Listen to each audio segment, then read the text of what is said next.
Don't you want somebody to love? Don't you need somebody to love? Wouldn't you love somebody to love? You better find somebody to love. Greetings, EWBSX enjoyers.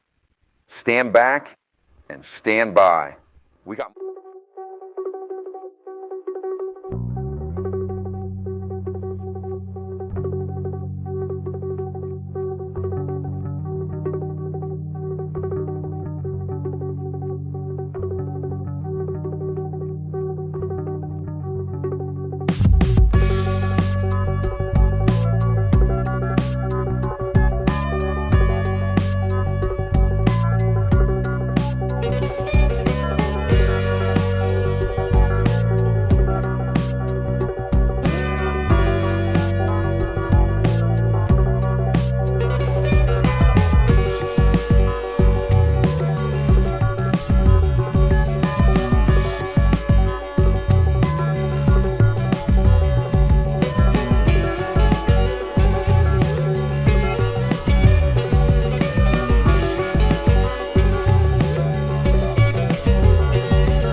You may even get tired of winning, and you'll say, please, please, it's too much winning. We can't take it anymore.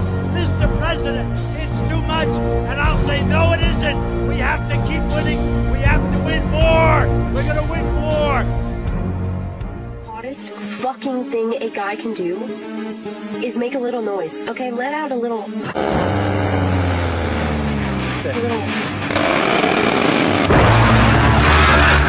Hold on, clear it up.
The Warthog. I love him. What's going on, everyone? Welcome to the Astrolabe. And you know what I gotta say?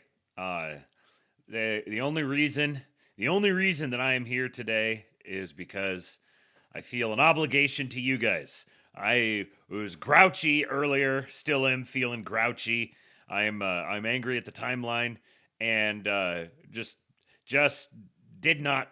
I don't have anything to say. Fuck all these people, and and I know that this is I don't remember the expression. It's like my meatballs are too juicy, my bagels are too buttery. It's something I don't remember exactly how the phrase goes, but I know it's something kind of like that.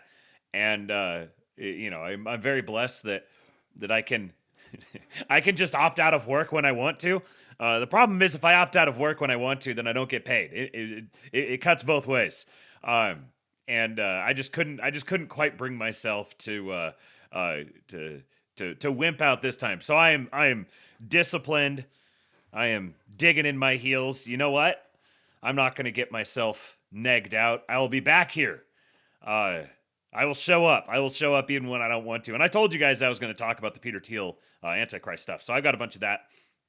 And then this morning, so I wasn't sure if I was going to stream today or not, because we had stuff to do with my sister and in the evening, and I was like, I might have to just like stay up afterwards. But then we ended up kind of sorting things out. Thank you, Emperor Atreides, for the kicks. Thank you also, Pale Morning Dude, and Not a Panickin.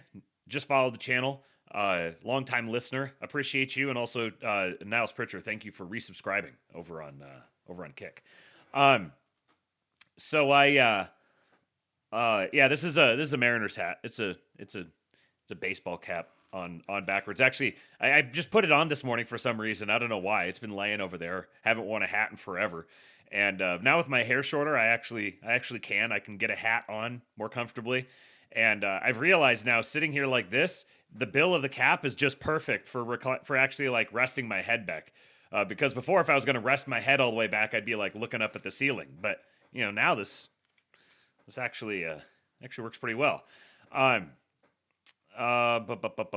yeah, Matt, I think Amy said that over the last couple of days we've gotten like 8 inches of rain total here. It's flooding everywhere, and so I was gonna get up and go pick up my sister and from work when she got off work, but her boss actually drove her into town, so it was easy for Amy to just go there. Didn't have to drive through any of the flooded country roads, and so I just went back to sleep, and I woke up so I went to bed at like 6, and I woke up at like 2-ish. And then I proceeded. I had 5 different podcasts I had to listen to this morning, and so I 2.5x'd my way through all of those. And then there was this speech that Trump was giving, and I was kind of pushing late a little bit, or not a speech, but an interview that he was going to do on CNBC. And I thought it'd be kind of interesting to just sit and listen to that. I haven't actually sat and just listened to him do one of these interviews. I go listen to the recordings later on, but I just sat there and listened to it. And decided it actually is worth listening to. I was going to try to pull out some clips, and then it just kept going, and he kept having more and more stuff that I was like, yeah, it'd be easiest to just listen to it. And then the ceasefire date is the end of the ceasefire is coming up, and moves are being made, conversations are being had, propaganda is being sent out, and I'm kind of bored of the whole issue. What's going to happen is going to happen. But there's nothing else that's really going on unless I want to talk about Tucker Carlson just bumming me out. This whole thing, Tucker Carlson, Alex Jones, the whole thing's just bumming me out. And I'm ready to see some high quality posting from some of my favorite posters and commentators. There's still a few. There's a few that have not completely lost their minds, but so many of them have, and it's just, guys, it's just slop. Just having the same gay conversations over and over again. It's just slop. Let's move on. Let's go somewhere else. Let's talk about something else. Anyway, so I'm here today with some of those things to discuss with you. My wife likes the hat. Yeah, we need to be having fun. Yeah, I'm ready to just go do a sports podcast. that is something that is going to come to pass, by the way. Which reminds me, I almost forgot, man. Very important announcement. Breaking news even. It's like the Eric Doherty style. Do the red light emoji and holy crap! Boom! Now! Tomorrow evening at 9 p.m. Eastern, you must join me over on Mir and Chuck Now, where our favorite Canadian living in Australia will be joined by me and, drumroll, the fart hog, Mr. Tom Luongo. It will be the 3 of us, Jason, myself, Tom Luongo, tomorrow evening over on Mir and Chuck Now. So we'll be going live at 9 p.m. Eastern time, and should be fun. Should be a very, very good conversation. Mr. Sue. Oh man. Well, let's see. And we need to see if Jason can stream to Kick, because if Jason can stream to Kick, then those of you who are channel members could use your channel member emotes over there. I think that's how it works on Kick. Ask him what his favorite Q post is. I don't know if we're gonna do a Q&A, a Q about Q. I don't know if that'll happen, but if you know a guy who will be on the panel there, he might be able to put in a good word for you. Tell him about Luongooners. Yeah, I'm definitely going to tell him about Luongooners. Well, I don't know. I might have to ask Jason. I don't know if Jason wants such things on his channel. I don't know, because his bishop might know about his channel. I don't know if he's going to want such things there. Yes, anyway, so tomorrow evening, 9 p.m., Mir and Chuck Now on YouTube for sure. I don't know if he'll stream anywhere else, but I know it'll be YouTube for sure. So, yeah, come join Jason, myself, and our favorite grumpy old Italian. Not old, just moderately old, Tom Luongo. Will I be shirtless? I will not. No, that is the... I mean, you probably wouldn't be able to tell if I was, because the carpet would just kind of hides all the skin. So you'd be able to tell up on my shoulders, but no, otherwise it would just look like my beard didn't end. Mr. Stu says he already told Tom about the Luongooners. Oh well. All right. So please do tip your streamer, tips.kingpill.com, and we are going to get started with a contribution from the Suda Man. Paul Suda has presented us a top of the lab video designed with us in mind.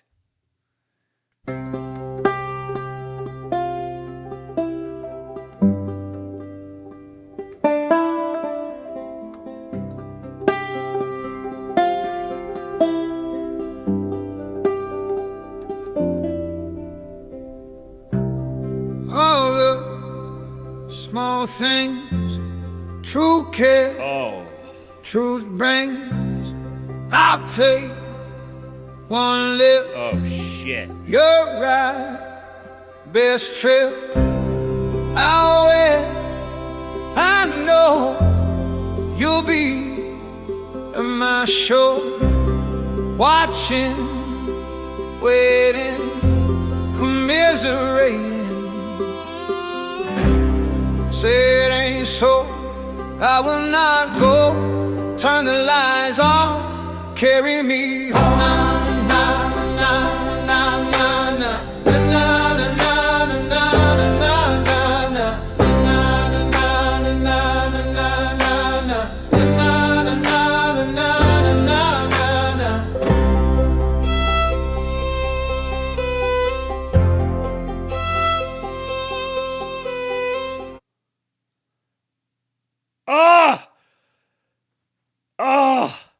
I need more. Take all of my money. I need more. That cannot end there. I was not prepared for that. Who is that? Who is that? What is that cover? I never in a million years would have thought of that. And it worked incredibly well. It's an AI clanker. Oh my God. Of course it's AI. That was a freaking clanker.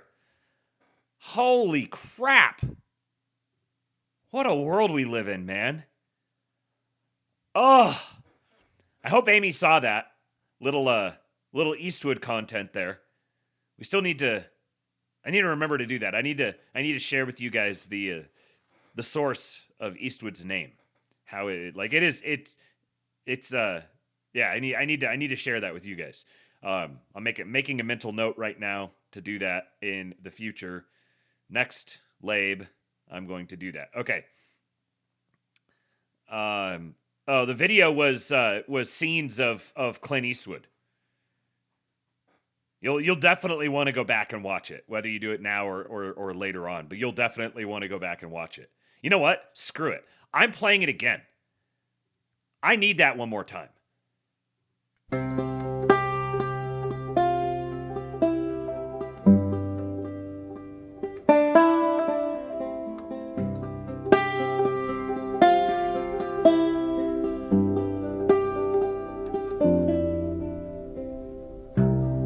All the small things, true care, truth brings. I'll take one lift, you're right, best trip out west. I know you'll be at my show, watching, waiting, commiserating.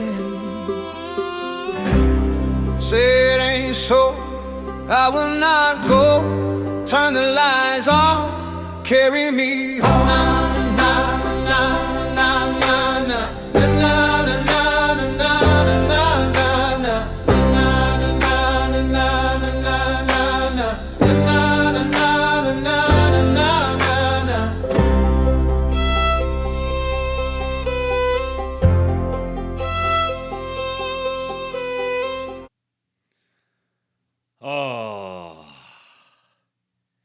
I didn't even listen for the AI. I was like, okay, next time I listen to it, I'm going to listen for it. And then I was like, fuck, I done played it again. Didn't even listen for it again. I miss the West so much. Where are my, how many of you guys, how much of the chat is split between the East and the West? And by West, I mean like not Texas and west of, say, Kansas, Nebraska. How many of you guys are? I'm very curious to know how many are West Coast versus East Coast. East of the Mississippi, right in the middle. North Carolina, East, Arizona, Midwest, West, Texas. Texas is its own thing. Idaho. Shout out to Spud holding it down in Idaho. Midwest supremacy. Yeah, Duffhead's is literally as far as east as it gets. I saw your comment earlier, by the way. Shout out to Duffhead for the shades, hooking a brother up, as they say. Okay, so it seems as if there's quite a bit from the. I'm just kind of scanning, and it seems as if there's quite a bit that are like Midwest or East, and then there's some Texas. There's some Deep South, but it does. That's kind of what I suspected. I kind of suspected that the West would be a little bit underrepresented, and just looking at the trees, the grass, the sky, it is so deeply into my blood. I miss it so much. There's no way that we're not going to wind up back out west somewhere eventually. Man, make sure you guys show up this Saturday for the Pseudolab. It promises to be an epic one. All right, now, I've heard this statistic before about the randomness in shuffling a deck of cards and how many different combinations that you can get, how unique they are. And at some point I've probably heard that it's 52 factorial, but my brain can't comprehend what 52 factorial actually means. That's just like, oh wow, there's a whole bunch. That's got to be like millions or something. It's like what my brain does to 52 factorial. So here is a description to try to like an analogy to try to convey to you just how large of a number 52 factorial is. And it's the scale of 52 factorial, written as 52 with an exclamation point after it. And that simply means mathematically every number from 1 to 52, every integer from 1 to 52 multiplied together. So 1 times 2 times 3 times 4 times 5 all the way up to 52, which is the number of cards in a deck of cards. And in probability theory, 52 factorial is also the number of ways you can arrange 52 cards uniquely, where the arrangement means something like the top card is the ace of spades, the next one is the two of spades, and so on, right? You could do that. You could also put the king of hearts at the top and change nothing else, and that's a whole new order. How many of these unique orders are there? There are 52 factorial. And 52 factorial, I think, is a great place for us to start talking about how inconceivable the sizes of these numbers are. Because you mentioned that the number of particles in the universe is a 1 followed by about 80 zeros. Well, 52 factorial is an 8 followed by 67 zeros. I think he's got a Band-Aid on top of his head. All the replies are all people that are like just talking about the thing on top of his head. This is some autism here. I know some people seem to know who he is. Vsauce, I have no idea who he is. But this is some spectacular autism. You want to talk about your numbers so badly that you'll go on screen with a Band-Aid just right on. I mean, I don't know what else you would do, but maybe like wear a hat or something. But he's just like, I don't even care. I didn't even get like one of the skin-colored Band-Aids. Not purple. Just right there. Universe is a 1 followed by about 80 zeros. Well, 52 factorial is an 8 followed by 67 zeros. Okay, so 1 followed by 80-something zeros, or 8 followed by 57 zeros or whatever. I'm like, wow, that's a big number. My brain can't comprehend how big that number is. That just goes in a big, gigantic basket that's called numbers too large to conceive of. Inconceivable numbers. And there are way more inconceivable numbers than there are conceivable numbers. But you gotta put some skin on it for me to like really understand what that even means. And oh boy, does he ever. These visualizations of 52 factorial came from Scott Cheepiel, and they scare me to think about. All right, so set a timer for 52 factorial seconds. And do this at the equator, standing on the equator of Earth. Just stand there, start the timer, and do nothing. Let it go, and wait 1 billion years. After 1 billion years have passed, take 1 step forward. Let's say you're traveling east. Fine. And also you can walk on water. Anyway, wait another 1 billion years. The clock is running this entire time. You wait another 1 billion years, and you take another step. Hold on. We're going here for 1 second represents one unique order that a deck of cards can be in. That's right. That's right. Okay. We've already got to 1 billion years. Yeah, we've already passed. 1 billion years have to pass before you even do anything. You take 1 step around the equator every 1 billion years. By the time you have walked all the way around the Earth, take 1 drop of water out of the Pacific Ocean and set it aside. And again, you wait. So you're gonna. There's layers to this one. You're gonna follow this. I had to like back up and go start it over again to keep track of it. So you have a timer that is set to 52 factorial, whatever that number is. It's set to 52 factorial and it's counting down. And you spend 1 year or 1 billion years just standing there doing nothing at the equator. After 1 billion years, as the timer continues to count down, after 1 billion years, you take a step. Then you wait for 1 billion years more as the timer continues to count down from 52 factorial. And so I'm like, holy shit. And this is like, you do that a billion years each step all the way around the... No. We're adding another layer of complexity here. 1 billion years to take 1 more step. Once you've gone all the way around the world again, you take 1 more drop, a single drop out of the Pacific Ocean, and you keep this up until the Pacific Ocean is empty. And at point, yes, you're 1 billion years per step, and you walk all the way around the Earth. And as soon as you walk all the way around the Earth, you take a drop out of the ocean. And then you do 1 billion years per step all the way around the Earth, and you take a drop out of the ocean. You place a sheet of paper on the ground, and you refill the Pacific Ocean, and you keep waiting 1 billion years for each step. After you've gone all the way. So you've done this whole process to empty the Pacific Ocean drop by drop. And then you continue to do the same process to fill the ocean again, drop by drop. Way around again. You take one drop out. This whole process continues until the Pacific Ocean is empty again, and you put a second piece of paper on the ground.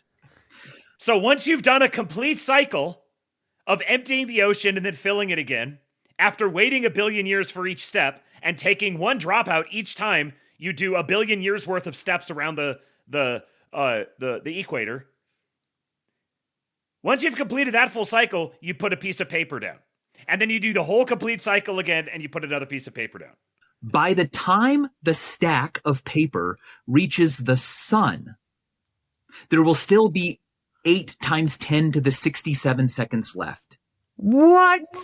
If you put all the paper away, you start the whole process again, and you do this whole process of walking around the Earth one step every billion years, taking one drop out after each trip around the Earth, refilling the ocean, putting a sheet of paper on the ground, repeat, repeat, repeat. Do that 1,000 times, you will be 1/3 of the way done. 2/3 of the time on your timer will still be there. So hold on. You have to do a complete loop of the Earth before you take one drop. That's right. Every drop it also has a complete loop of the Earth, and then once you've emptied all the oceans, then you get one sheet of paper. That's right. And start all over. Wow. 2 sheets of paper, 3 sheets, 4 sheets. Once it reaches the sun, you are still 1,000. You have to do that 1,000 more times before you're even 1/3 of the way through 52 factorial seconds. So you'd have to do all of that, get the paper all the way up to the sun and back 3,000 times, I think is what I'm understanding. It would be 3,000 times of stacking a sheet of paper up to the sun and back, and you put a piece of paper down. Each time you have emptied and refilled the Pacific Ocean drop by drop, where each drop only happens when you've completed a circuit around the equator of the Earth, where each step takes 1 billion years. This is why he has that Band-Aid on his head. So again, what are we illustrating here? This is the number of unique hands that can be shuffled with a standard 52 card deck of cards. So, I mean, the conclusion to that then is that if you shuffle a deck of cards, you can pretty much guarantee that no other human who has ever existed or ever will exist has effectively landed on that same 1 second as you, right? Has got that exact same configuration as you have, because there are so many. Isn't that weird? Like, a deck of cards that's been properly shuffled has never been in the same order as any other shuffled deck of cards. If you want to feel unique, go shuffle a deck of cards. You've just created something that has never existed, in order that has never been seen and will never be seen again. I like that so much. Probably. I saw you guys talking about the I fucking love science people, and this is the value that the I fucking love science people. This is where they can entertain us. When we put them in their little camps, they can come up with these sort of factoids and record excited videos, broadcast them out to us. We learn with the people at the retard camps where they're concentrating really hard. That's what you can amaze us with their factoids and their theater and their music. NASA is looking for brave young technologists to help build the future of American spacefaring. Applications close tonight. Love space, want to work on real things, interested in learning from some of the sharpest people in the world. Jared Isaacman is leading the charge. There's no better moment than today. Now, a couple of interesting things from this. This was tweeted yesterday, but it actually they're accepting applications, I believe, until tonight. There is no age cutoff. There is no age. There is no required education. However, there is some pretty substantial experience required. But it's a 2-year job program for star dreaming engineers. And note the outlet it's coming from: Pirate Wires. So here you've got NASA and Silicon Valley combining together. Pirate Wires is like the right wing of Silicon Valley, kind of. So they're very, these are like Mark Andreessen, David Sachs kind of people. Pirate Wire's exclusive, NASA is launching NASA Force, a new program recruiting American technologists to build the future of our space goals. They want you to join the agency and propel America to the moon. So they've got an exclusive here on Pirate Wires. This is what it said. Jared Isaacman wants you for NASA Force, inside NASA's 2-year job program for star dreaming engineers. On Friday, NASA opened up its inaugural NASA Force program. They're accepting applications until 11:59 p.m. tomorrow, April 21st.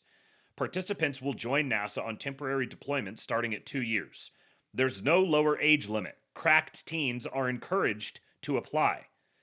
It's an idea plucked straight from the Apollo days. Now, when I went and looked at the experience, you have to have project management on stuff related to space or aircraft maintenance or that sort of thing. So there's some pretty niche experience that's required. But if you're a guy in your 20s or 30s that got an engineering degree and has gotten some work experience, but you're kind of tapped out and surrounded by nons or something, then these are the best and brightest of the domestic workforce that are being encouraged to apply into these jobs. And this is just one of many.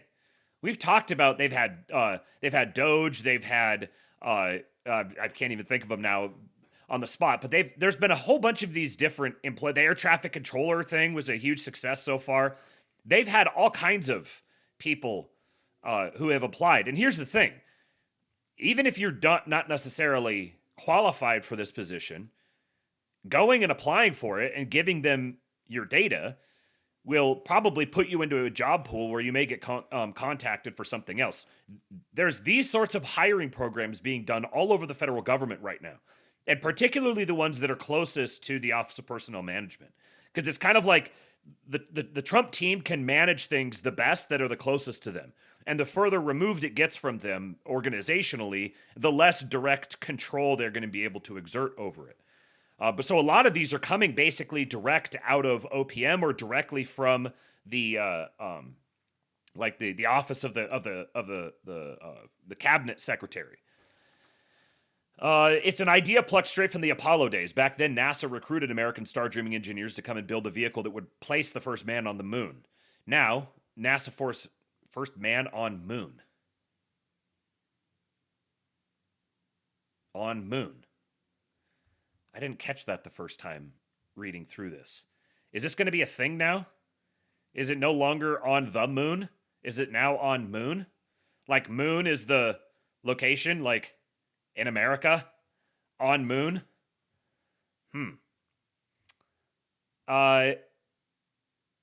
Now, NASA Force participants, per Pirate Wire's exclusive interview with the agency last week, will have a chance to reclaim those dreams and build the projects that will place Americans on moon again. This time to stay. Yeah, Moon USA. Yeah, totally. NASA's workforce is talented if we want to build a lunar base, fly nuclear-powered rockets, or even make it to Mars and beyond. We've got to strengthen the capabilities that allowed the agency to achieve our moonshots in the first place. One of those capabilities is our people. But similar to the broader American workforce, an array of master's degrees, doctorates, and other accolades are increasingly required to obtain a meaningful position. As a result of these stricter criteria, NASA's ranks have grown significantly older. In 1969, the average age of NASA employees for the Apollo 11 mission control was 28. Let me read that one more time. In 1969, the average age of NASA employees for the Apollo 11 mission control was 28. The oldest man in the room was 36. He was younger than me. As of 2021, the average age of a NASA employee was 48. NASA wants to give the bright early to mid-career engineers, scientists, private sector technical operators, and other professionals the chance to learn from NASA's sterling staff and give them the training they'll need to take on real responsibility in some of the agency's most important projects, such as testing new rocket engines, helping operate NASA's lunar rover, and building NASA's new spaceport. But why now? As Pirate Wires wrote in a piece on Administrator Jared Isaacman's plans, NASA has offloaded many of its core competencies to contractors since the Apollo missions. The agency itself is doing less of the actual work in sending us to space, but offloading work to contractors is more expensive, involves less oversight, and often results in slower timelines than if NASA operators had just done it themselves. Now, if they want to launch more than one rocket every 3 years, the agency will need to remember how to do things, starting with hiring. NASA's doors are open. Actualize that Halloween costume you wore at 6 years old. Ditch your stupid computer job for a star-bound, star-spangled banner. Go spaceward, young man, and grow up with the country. Ah!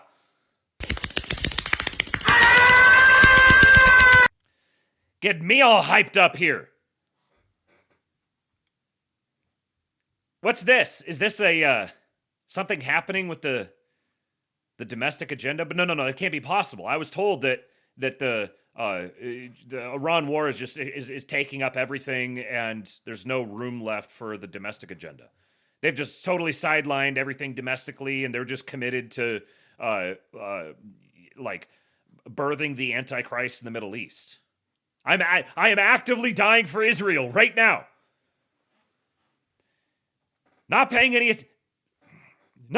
attention to the domestic situation. Meanwhile, this is the second major technical hiring blitz that they've done just in the last couple of weeks. Yeah, the air traffic controllers, you have these guys, and there's been a bunch of other ones that I'm just not thinking of. Obviously, ICE. There's been a ton of these. And they've also frozen hiring at the IRS. I don't think that they've restarted it. They froze it at one point, and the freezing was done indefinitely. This was very early on in the administration, and they froze all federal hiring, but there was a 30 to 90 day sunset for that freeze in a bunch of the different agencies. But the IRS, it was indefinite. There was no sunset date for it. And they've been sending IRS agents over to do immigration enforcement. Just because it doesn't make it to your For You page, just because it's not trending on Twitter, doesn't mean it's not happening. All the time that you are spending talking about what's not happening supposedly could be time spent talking about what's happening so everybody would know that it's happening.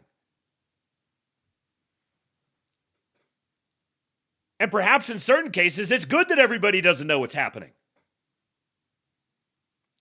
There's a story, maybe I'll include it in the next episode. I thought about getting into it today, but it was just making me mad. This report of what James Carville is talking about getting Puerto Rico and Washington, D.C. added as states and expanding the Supreme Court and the whole thing. And what he's told candidates is, don't talk about it, just do it. Don't talk about it, just do it. And immediately you have all the chorus of our guys who are like, see, they're so professional. They just go and they just do everything. And they do John Normalson, and then he runs and he governs like a Maoist, and they just quietly do everything. Yeah. And all I ever hear from you guys is freaking the fuck out because you aren't hearing about all of these things that are happening. And if anybody mentions any of them, it's like, oh, well, that's just one thing. Oh, here's another one. That's just one thing. Here's another one. That's just one thing. But a whole bunch of one things combine into a big one thing. Get your philosophy here, folks.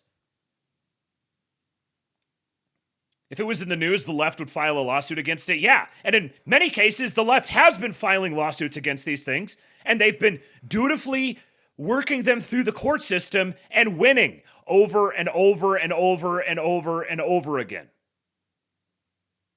In fact, there's been so many just one things that it's overwhelming. It's too much for any one person to keep track of. We're used to only being able to count the number of wins that a presidential administration gives us as like, oh, there may be one or two things, Trump couldn't even get the wall done. Meanwhile, they're building a mile of wall a day, and they're building a second one. Nobody cares about it. They're just plowing forward with it. It was like 5 years ago that this was a talking point. Like, Trump couldn't even get the wall built. He campaigned on it and then couldn't even do it. Yeah, 52 factorial wins. That's exactly what it is. But all that, like, it has to be the one single big comprehensive win delivered to me immediately, just the way that I demanded it, just the way I ordered it. Or we're going to go full Karen and send the order back and demand it be sent again.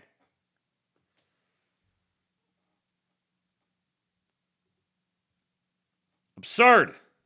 Tired of these people. They need the mentality of my president. I play it very loose, Trump admits in his self-help book, The Art of the Deal, a work from beginning to end full of positive thinking. You can't be imaginative and entrepreneurial if you've got too much structure. I prefer to come to work each day and just see what develops.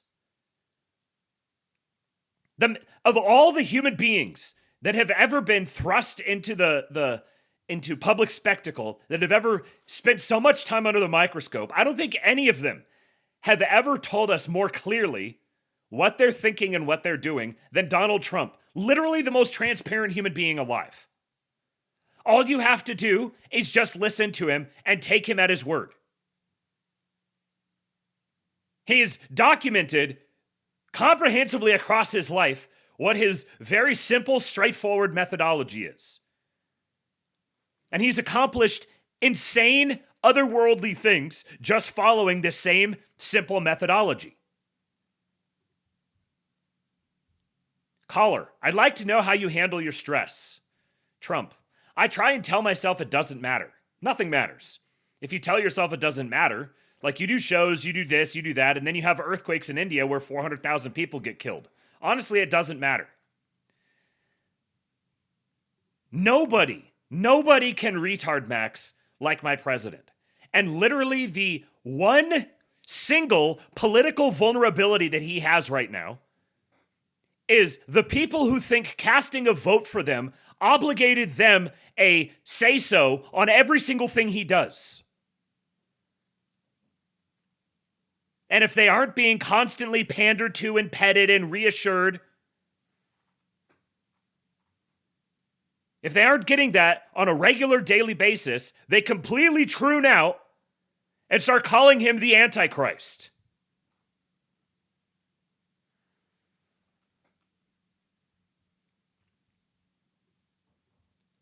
Could learn a thing or two from the retard maxer in chief.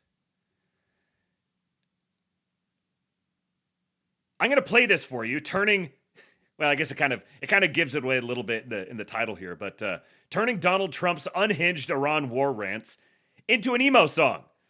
And what I was going to say is, see if you could tell whether this was meant as propaganda for or against him. With Operation Epic Fury. It's only good if you win, and we won in the first hour. Open the fucking straight, you crazy bastards, or you'll be living in hell. Just watch! A whole civilization will die tonight, never to be brought back again. I don't want that to happen, but it probably will. Iran is charging fees to tankers going through the Hormuz Strait. They better not be in, and if they are, they better stop now. The leadership is dead. The Strait of Hormuz will soon be open. Iran decided to fire bullets yesterday in the Strait of Hormuz, a total violation of our ceasefire agreement. No more Mr.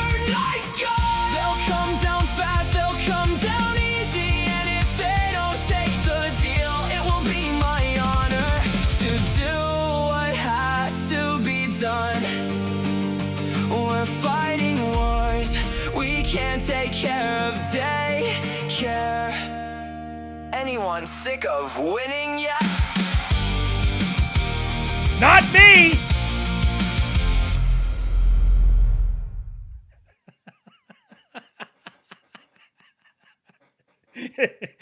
Seth Levy said, total banger. The war has a theme song now.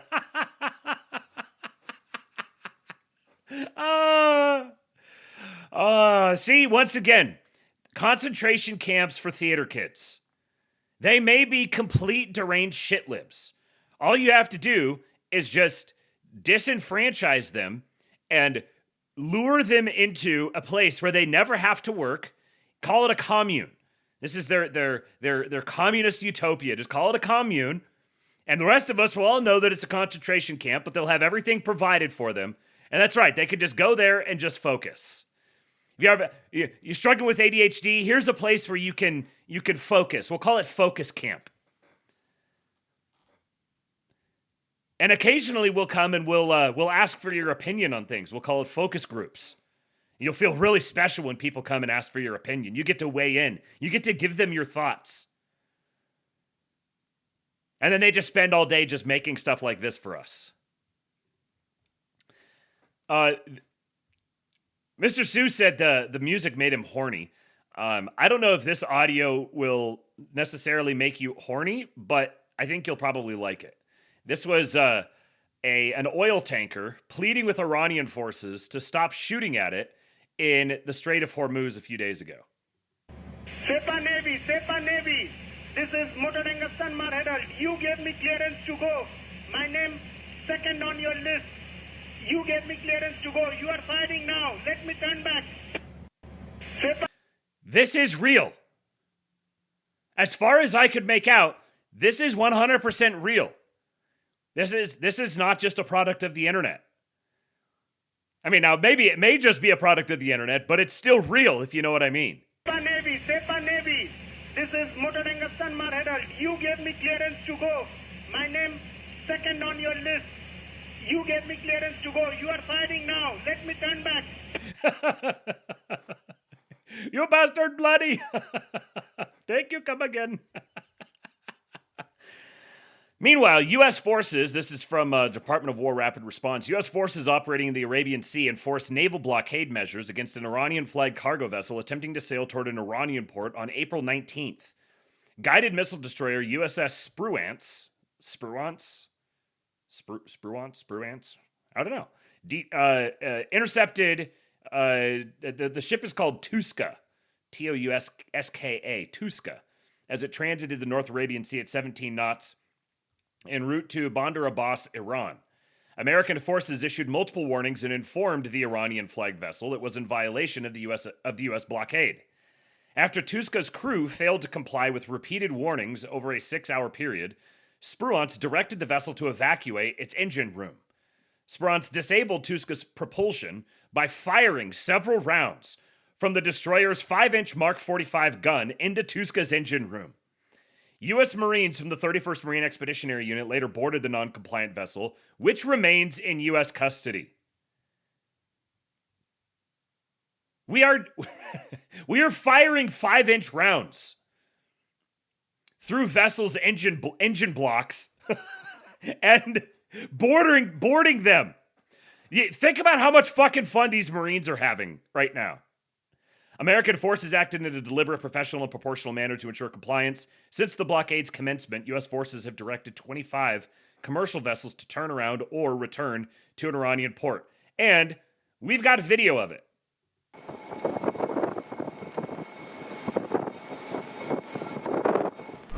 Motor Vessel Toska, vacate your engine room. Vacate your engine room. We're prepared to subject you to disabling fire. Okay, we gave the flare. Now we're getting.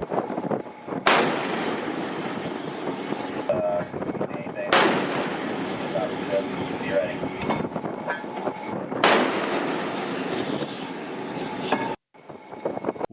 Our boys are waylaying and boarding pirates on the high seas. Now, the boat, the Tuska, is owned by an Iranian company that the United States is accused of procuring material for Tehran's ballistic missile program. It's part of the Islamic Republic of Iran shipping lines, a state-owned company under U.S., British, and European Union sanctions that has been described by the U.S. State Department as the, quote, preferred shipping line for Iranian proliferators and procurement agents. The Tuzco, which can carry up to around 4,800 20-foot-long containers, have been traveling back from a Chinese chemical storage port laden with cargo, according to AIS data provided by the global intelligence company Kepler. The Gaolan port is located in Shuhai, a city on China's southeastern coast. Experts previously told the Washington Post that it's a known loading port for chemicals including sodium perchlorate, a key precursor for solid rocket fuel that Iran needs for its missile program, though it's not immediately clear what materials were on the ship. It was intercepted around 30 miles south of the coast of Iran. So keep that in mind, because that's going to be relevant again when I play this video for you of the interview with Trump today.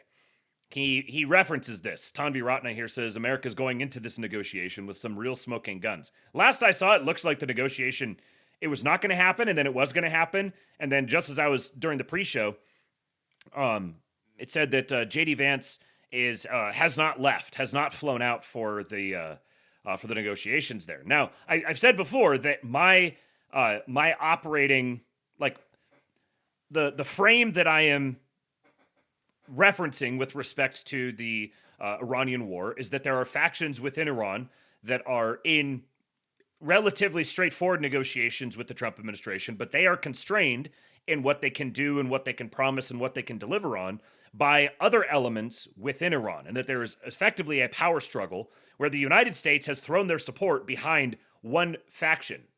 Now, I also think that the United States, that this is the Trumpian way of approaching this, that he's perfectly happy to throw his weight behind the other side as well. Like, he doesn't really care who they wind up with. So if the more belligerent, militant side was able to take out the civilian side, this is kind of the framework that I have for it, that they're largely negotiating with the civilian side, but the IRGC is a little more intransigent. I think it's maybe even more fluid than that. And there's conversations happening with a lot of the different parties there, and it's sort of like the Joker in the Heath Ledger Joker, where he breaks the pool cue and tosses it down in front of the two guys, and he's like, "We only got one spot." Trump's like, "We got one spot. It's you guys sort it out, and I'm going to give you a timeline. You guys work it out between yourselves. You know how to get a hold of us, and we're just going to keep constraining, keep tightening the noose around your neck." I'm fully expecting that there is going to be more bombing, and that it's going to take more time still for them to sort out who is going to lead the country. And lots of people are going to make a really big hue and cry about this, but outside of the headlines, it doesn't have that much of a direct impact on your life. Like, yeah, gas prices have gone up, but if gas prices went up and you didn't know what was happening, if the whole thing was secret and gas prices went up, you wouldn't be convinced that it's the end of the world. You would just be like, "Oh, look at that, gas prices are going up again because this thing or that thing or inflation or whatever other matter." Your attention would be easily pulled away there. So there's one interesting thing here. This account I've followed for a while, Gummy Bear. I guess maybe I don't follow him right now. It sometimes has some interesting insight, but is very boomer. And it seems more Gen X, I think, but a very particular brand of like conservative Gen X type. But and he's sharing this from this other account, Eamon Dean. Listen to this bio. Author, 9 Lives, My Time as MI6 Spy Inside Al-Qaeda. Ex-banker, ex-spy. Supreme leader of the fraternity of labeled incoherent pawns. So, to me, what's interesting in this is not the details of the story per se, but the fact that it is something that's being promoted. It's a narrative that's being put out there. Like, sometimes some of these stories, you don't have to have an opinion about the story or about the details of the story. And trying to force an opinion probably isn't appropriate, because some of these things we just can't know. But you can observe the fact that the existence of the story and the existence of the elements within the story, those are data points themselves. So Gummy Bear here says, yes, I'm citing a person named Gummy Bear. The great Eamon Dean with an update on the war in Iran. Recommend you listen to the full podcast for the best insights into what's really going on, far more than I'll cover below. There has been a counter coup in Iran, whereby Mohammad Bagher Ghalibaf, the Speaker of the House, has been sidelined by IRGC chief Ahmad Vahidi. Ghalibaf, who had assumed de facto leadership and was negotiating with the U.S., represents the economic faction within the IRGC, while Vahidi represents the hardline military faction, who are the only ones with access to the supreme leader, Mojtaba Khamenei. This is why, and I think that there's, whether it breaks down exactly like this, directionally, this is the way that the situation seems to be to me. That there is conflict between, like, within the IRGC, and then there is conflict between the IRGC and those outside the IRGC that are more part of the civilian government. I'm not a deep Iranian politics understander, but I can just understand from all of the other geopolitical awareness that I have that within these sorts of power groups within a given nation, the lines that separate them are very blurry. Because by definition, this is exactly where you're going to have people who are just straight up double agents, double, triple agents. You're also going to have people who change their mind, people who get bought off, people who just decide to move this way instead of that way. So, like, the lines are necessarily going to be blurry, and you could speak about them as distinct entities in broad terms. And I'm sure in a more rigidly hierarchical nation, there may be cleaner differentiation between maybe who is IRGC and who is not. But the outlines of this really seem to hold a lot of water to me from everything that I've read and heard. So this is why the deal, which appeared to be in place on Friday, suddenly fell apart over the weekend. Iran now has new conditions. They want full security control over the Strait of Hormuz for the next 5 years. They want any negotiations about the future of Lebanon to go through Iran, not the Lebanese government, which is basically Iran staking out Lebanon as their colony. The U.S. must end the blockade before Iran will meet to talk, although talks still appear to be on, so maybe it was a bluff. Last I saw before I went live, it looked as if all the signs are starting to point toward the talks probably being revived at the last minute and then falling apart at the last minute. And then Oman is to replace Pakistan as the intermediator of negotiations. As of now, talks are still on in Pakistan. So full security control of the Strait of Hormuz. They want all negotiations about the future of Lebanon to be held with Iran. They will only meet to talk if the U.S. ends the blockade, and they would rather negotiate within Oman than within Pakistan.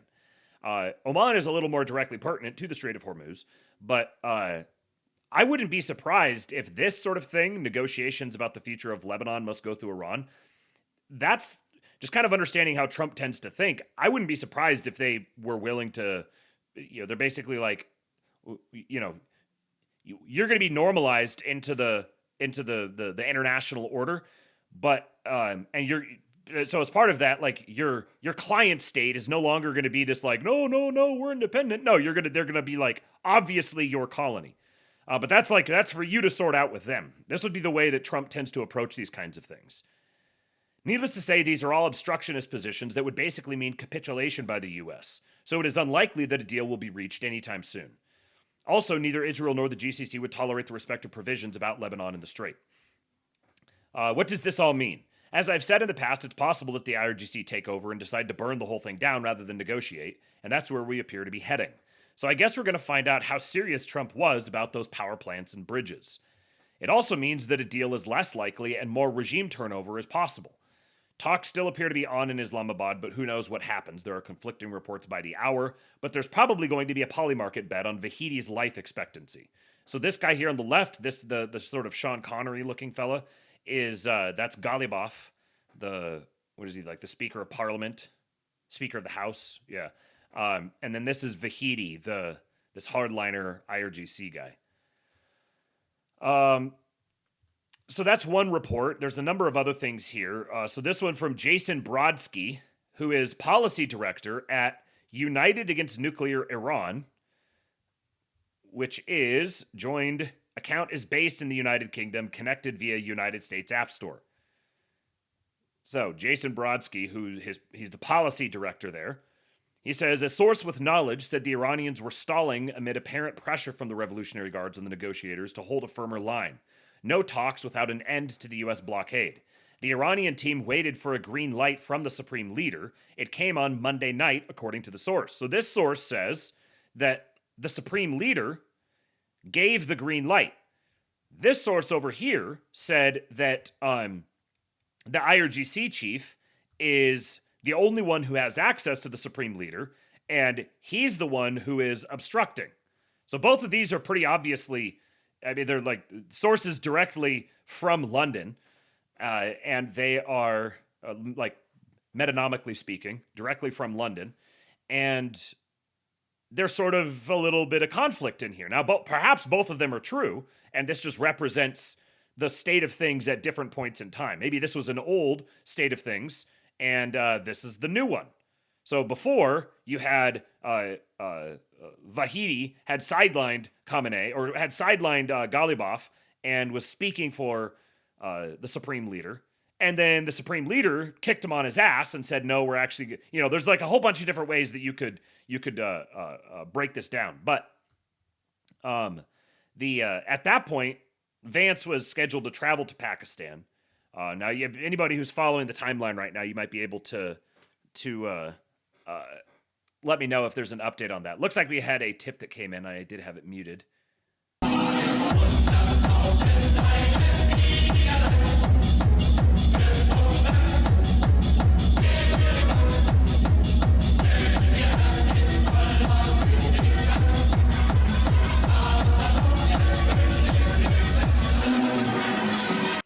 Yesterday was 420 on the 109th day of the year. What do they mean by this? P.S. This is the only tip I'm sending today. Just the tip, so send the Ericsson clan more money to keep me horny. Well, if that is the side effect of me getting paid for my work here, that you get horny, well, then I suppose I'm fine with it. Amy, are you fine with it? I suppose that's something that we can live with. Thank you, buddy. I appreciate you. So a couple other reports here. First Squawk, which is a global financial news service posting out of Southeast Asia, says sources to the CNN network, the United States believes there is a split between the Iranian negotiation team and the Revolutionary Guard. So lots of different sources here that are now all saying something basically the same. Now, is that because is that reflective of the facts on the ground, or is that because that's what they're, is this an angle that's being driven for some reason? I happen to think that it could be both, but I think it is reflective of what's on the ground. Another one from First Squawk said, representative of the Iranian supreme leader in the Revolutionary Guard, quoting that representative, when the leader decides to shift our battle from missiles to negotiations, our people will support him. So, the supreme, presumably this means the supreme leader, but could also be Vahidi or whoever it's just the leader, as cited here. Shifting the battle from missiles to negotiations, which interestingly frames negotiations as part of the battle. This would be very Persian, that when we're negotiating, we're still at war with each other. We're not agreeing to peace and then negotiating the terms. The negotiation is a continuation of the battle. The leader is Donald Trump. That's true. Yeah, that's right. When he decides to shift from missiles to negotiations, our people will support him. So true. Now, this is an interesting quote here. Netanyahu says, "We have removed the threat of the Iranian regime that targeted our existence." So is this Netanyahu now suddenly signaling that, okay, I'm on board with us winding things down? One of the last things we'd heard was Trump saying Israel is prohibited from continuing to engage in the hostilities against Lebanon, and they were horrified by that. Well, Netanyahu, if he's even alive, there's been more fake-looking videos that have come out that are like supposed to be proof of life, but they look like they're trying way too hard to be proof of life. So he's saying that the threat of the Iranian regime that targeted their existence is actually taken care of. This is not going to be a popular position within his ruling coalition. Seth Levy said, interesting that he's referring to this in the past tense. That is something that has been accomplished, which could signal time for peace negotiations. And then Matthew Boyle here says, I'm hearing from Middle East sources that an emerging deal between USA and Iran would include massive energy deals for U.S. energy companies. They're saying trillions of dollars of oil, LNG production deals for major U.S. companies. Of course, this all depends on if there is a deal, but if there is, that's likely to be part of it. Now, I guarantee you, I mean, I'm sure this is what's happening. Trump's talking constantly. We're going to listen here next to his interview. You can hear the way that he talks about his desires for Iran. For Iran to be wealthy and prosperous and for them to do great business together and everything. That's where he's thinking. He's the man ever a deal maker. And this has been the pattern. This is what happened in Venezuela. This is what happened every time he's settled something with a country. He does it by looping in American economic interests. So American energy companies getting a huge slice out of that. I guarantee you, when this happens, this being an extraordinarily, like perhaps the most America first thing that a president in 2026 could do, I guarantee you there is going to be a chimp out. And that chimp out is going to be primarily motivated by European interests who don't like being big-dicked. And even the right-wingers are going to shriek and howl about corruption and injustice and yada, yada, yada, yada. So be prepared for that. Steel yourselves for listening to the screeching and howling from the most based corners of the internet. Okay, so here is my president talking to Squawk Box. And there's a whole bunch of things that he mentions here. They cannot keep him reined in. He was supposed to show up for 20 minutes. He's like, no, you can have a little more time. Ended up staying for almost 40 minutes, and they could not wrangle him. My president is like, he's like a wild renegade horse out running through the hills, cannot be tamed. Cannot be domesticated. He is a wild animal. Here we go.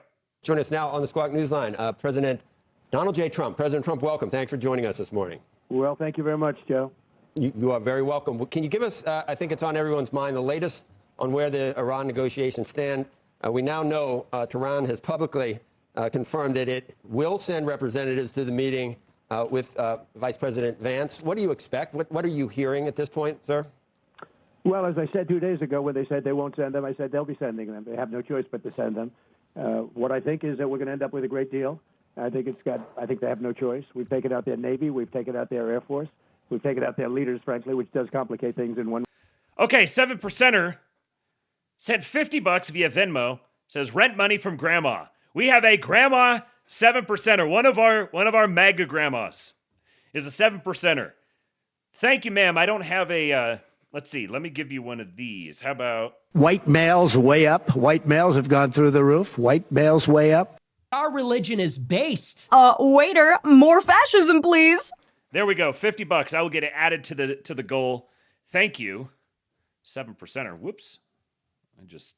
Okay, there we go. There's my mouse. And let me back this up here real quick because there's a couple things. He starts firing real quick from the beginning. So let me get... there's a couple things he said. Publicly confirmed that it will send representatives to the meeting with Vice President Vance. What do you expect? What are you hearing at this point, sir? Well, as I said 2 days ago when they said they won't send them, I said they'll be sending them. They have no choice but to send them. What I think is that we're going to end up with a great deal. They have no choice but to send them. That's an interesting thing to say. They have no choice. They have to. So again, like I set it up with the other stuff just because this is what my mind is as I'm listening to this. I'm imagining they're talking with these kind of different fluid factions within Iranian leadership, and the actual conversations are much more friendly and amicable than the public facing rhetoric and actions. They're both. You've got Donald Trump negotiating against a bunch of Persians. You're gonna see a bunch of big dickin' going back and forth. Like, that's just how it's gonna work. But behind the scenes, they both know how to get down to brass tacks, and they actually have a lot of pretty substantially aligned interests. I think they have no choice. We've taken out their Navy. We've taken out their Air Force. We've taken out their leaders, frankly, which does complicate things in one way, but these leaders are much more rational. Now, isn't that interesting? We've taken out their leaders, but these leaders are much more rational. So we're getting confirmation that there has been a change of a change in the posture of the leadership there. Even if they're using much of the same rhetoric, even if they're talking in the same way, these are leaders that he sees as, that he would describe as more rational. So the people that they're actually talking to, they're like, yeah, we can actually get somewhere with these people. Something fundamentally has changed in the power structure such that negotiating with Iran before this is different than negotiating with Iran after it, and for the better. It is regime change, no matter what you want to call it, which is not something I said I was going to do, but I've done it, indirectly maybe, but I've done it. And I think we're in a very strong negotiating position to do what other presidents should have done during a 47-year period. We have 47 years where these bloodthirsty people have been killing a lot of soldiers, a lot of our soldiers, and a lot of other people. They've killed 42,000 people over the last 2 months. And, you get to a point where people don't want to mention that. They don't like mentioning that. 42,000 unarmed protesters, innocent unarmed protesters, many of them hung. So we're not dealing with the nicest group of people, but we're dealing with them very successfully, and the blockade has been a tremendous success. They said 2 days ago, we will open the strait. I said, no, we're not going to open the strait until we have a final deal. No, we want to open the strait. They said, we're not opening. We totally control the strait, just so you understand, for all the fake news out there. And, Mr. President, So he says, we totally control the strait. And this whole thing about, like, is the strait open, is the strait closed? It's like, even the fair-minded people, I think of someone like Michael Knowles, a very reasonable, fair-minded person. He's falling into this where you're falling into this fake trap. Is the strait open? Is the strait closed? Just, you don't need to have an opinion on is it open? Is it closed? Oh, did a ship make it through? One ship made it through? Oh, what kind of ship? Who was it flagged under? What was it containing? No. Don't. None of these things is going to be determinative one way or the other. We're in the middle of a fluid situation. They've given you all sorts of different signals, especially him. If you've listened to anything that he said, he's told you exactly what the situation is. He's almost said too much sometimes, but I mean, he's the man leading the negotiations. Like, the buck stops with him. So, he's told you what he's doing. Seen 100 days of the largest protests in Iran since the revolution in 1979. And I know how much you respect and admire and are concerned with the Iranian people themselves. And this is, I think, in large degree, one of the reasons you decided to embark on this whole thing, maybe among other things, but the timing was right. If we get close in negotiations right now, but the deadline for the ceasefire is tomorrow, if it looks... You can totally tell whenever Joe is talking to him, Joe is constantly like really, really deferential and like, but you could tell he's nervous that he's going to get his head bitten off. He is completely like recognizes, is upfront with the fact that he is not the alpha in this conversation. And it's funny listening to it. Things, but the timing was right. If we get close in negotiations right now, but the deadline for the ceasefire is tomorrow, if it looks like things are progressing, will you not necessarily extend it to a definitive amount of time, but will you let it keep going if there's progress in the talks before taking... Well, I don't want to do that. We don't have that much time because by the time both parties get there, as you know, they just got the okay to go forward, which I knew they were going to do anyway. I mean, I don't think they had a choice. They have to negotiate. And, the one thing I'll say is this: Iran can get themselves on a very good footing if they make a deal. They can make themselves into a strong nation again, a wonderful nation again. They have incredible people. But they seem to be, bloodthirsty. They're led by some very, very, unfortunately, tough people. And I don't mean tough in a good way. I think it's very negative for the country because we're much tougher than they are, like not even close. But they have to use reason, and they have to use common sense, and they can get themselves into a great position to make themselves into a great country, but a legitimate country, not a country based on death and horror. They have to make themselves into a legitimate country, not a country based on death and horror. He always gets that horror in there. You could see the way that he talks about them. He talks about them like this constantly, that he's very, very, he praises them constantly. Like, these are great people. Even the bad guys, even the leadership. He's like, no, these are very clever people, extremely smart, ruthless, hard people. But then he has to get that, they're not hard like us. Like they don't got it like we do. You know, they're nice for their little Middle Eastern country. I got a lot of respect for them, but they don't got it like I do. Slutty Mook says, strange how that being the strait, whether the strait is open or not, became the big objective for everyone. Right. And that right there, like when I see people who, because we were paying attention to this and talking about this way before it became the big thing everyone was paying attention to.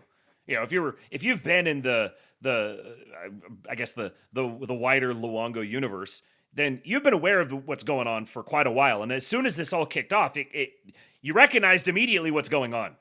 This is going to relate directly to shipping, the Strait of Hormuz, the energy markets, like all of this, and that's directly pertains to Europe, and then there's really interesting implications with Russia and China. Like all of this just clicked immediately for me when I watched what was happening, and there was a lag by, I don't know, a week maybe before all the other guys who are, you know, they're right wing, I suppose, generally speaking. Right wing on the internet, you know, the base dissident right people. Before they even started talking about the strait and how much of a big deal the strait was, the media picked up on it and started talking about the strait. And that became like the big, really bad thing. And then you have oh, congratulations, he got the strait open when the strait was open before this whole thing started. Oh, he's so stupid. This is a talking point literally directly from fucking Chuck Schumer. What's happening to my dissident right bros? Why are you giving me Chuck Schumer talking points? Why are you obsessing about Chuck Schumer talking points? How do you not recognize the position that the United States is in with respect to the rest of the world when energy shortage becomes a conversation? And I've got a great breakdown here from Tanvi Retna of the other major choke points the United States has. It's flown under the radar. All the people who say there's no purpose to the Iran war, it doesn't make any sense at all, they've conveniently missed these other important global trade choke points that the United States has made major moves on in the last week. We'll talk about that in a minute. And I think regimes only respond to certain things, and I understand your threats to bomb the bridges in the electric grid, but I don't think the regime cares about the people of Iran. And if you did that, I'm sure it's the last thing you'd probably want to do, but it would hurt at least some of the people that we care about and why we embarked on this in the first place. You see how every time you ask him a question, he fills his mouth with words, but they're all like you know, I'm gonna assume the best of you, and I think you're really nice, and you have all these great features and great characteristics, and I've got so much respect for you, and he just like, please don't kill me. So that would be, I'm sure, a last resort for you. It's not my choice, but it will also hurt them. It'll hurt them militarily. They use the bridges for their weapons, for their missile movement. You know, they're trying to move the missiles because we've obliterated most of their missiles, and they're trying to move their missiles around, even during the ceasefire, which I think was a good thing because we're totally loaded up. We have so much ammo. We have so much of everything that we've, like, much more powerful than it was 4 or 5 weeks ago. So we've used this to restock, and they probably have done a little bit of restocking. We caught a ship yesterday. Okay, so before we talked about the ship, here's another thing. If we can recognize and understand that there's a negotiation that's happening here, then, and he even mentions this here in a few minutes, but if we recognize there's a negotiation going on, and you recognize that in a negotiation, both sides, it is incumbent upon both sides to present their position from the strongest possible terms. So if I believed that someone was genuinely concerned about the Iran war and the effects that it could have, and they were genuinely concerned that it be wrapped up as quickly as possible, I wouldn't also see them talking about how the United States is depleting valuable resources. I wouldn't see them talking about how this is wildly unpopular and it needs to finish. If you want it to finish, why are you actively undermining his negotiating position? You're just a vapid ideologue. There's no real politic going on here. There's no pragmatic interfacing with reality. You're actively undermining the negotiating position of the representative of your own country when you claim to be a proud nationalist, a proud American. America's for Americans only. That's why I go out and engage in undermining the position of my president while he's negotiating the end to a war that I really want to be over as soon as possible. Because I'm the truest American of all. Pathetic. So here's where he brings up that ship. The one where they fired the 5-inch rounds through the engine. Use this to restock, and they probably have done a little bit of restocking. We caught a ship yesterday that had some things on it which wasn't very nice. A gift from China, perhaps. I don't know. But I was a little surprised, but because I have a very good relationship, and I thought I had an understanding with President Xi, but that's... So he dropped a whole bunch of little nuggets there. First of all, we got this ship, had some not very nice stuff on it. So he's identifying that yes, he's basically confirming, yes, these were precursors for making ICBMs. And it's coming from China, and he was surprised by that. He was surprised to see that, because he says, I thought that Xi and I had an understanding. So what does this reveal? That means that he and Xi have talked about this in advance to it happening. This is ground that they've already covered together. And his understanding was China is not going to be resupplying Iran militarily. With that sentence, he just confirmed that publicly. Many people have speculated that, and it seemed pretty clear that that was the case, that he and Xi have worked stuff out ahead of time, and that he and Putin have done it. He's confirming that. It's all right. That's the way war goes, right? But I will tell you that we have our military a gift from China, perhaps. I don't know. But I was a little surprised. But So he does leave a little plausible deniability there. Perhaps it was from China. It seems like it was from China, but also, Xi may not have absolute control. I mean, Xi does not have absolute control of everything that everyone who claims to be Chinese or representing China does. There could be plenty of, you could flip it in American terms, and if there was an American person who did something internationally, you wouldn't say that person is representing the desires of Donald Trump necessarily. So Xi could have been aware of it, could not have been aware of it. Xi's dealing with quite a few issues of trying to consolidate power himself in his own country right now. So it's honestly kind of masterful. He's not just turning this into a chance to just like beat his chest and wave his dick at Xi. Oh, look what we caught you doing. No, he's giving him an out. He's like, I thought we had an understanding. I'm a little surprised. Maybe it was from you. Was it maybe not from you? What's going on here? So this is the way that he's able to publicly tell you a lot while also maintaining his bargaining position with respect to other players. Because I have a very good relationship, and I thought I had an understanding with President Xi, but that's all right. That's the way war goes, right? But I will tell you that... And even if he did, he's like, okay, even if you did backstab me, all right, well, all's fair in love and war, so I'll remember it. You know me, I'm not going to forget that you backstabbed me. Next time we're negotiating something, I'm going to be driving a harder bargain. We have, our military is incredible, what we've done. I mean, think of it. In the first 3 days, we took out their entire Navy, 159 ships. 159 ships, and wiped out their Air Force, wiped out their anti-aircraft, all of their anti-aircraft apparatus is all gone. All of their radar is gone. Their leaders are gone. Their leaders are gone. The whole thing is gone. And frankly, this should have been done a long time ago. It would have been a lot easier because they were a lot less lethal a long time ago.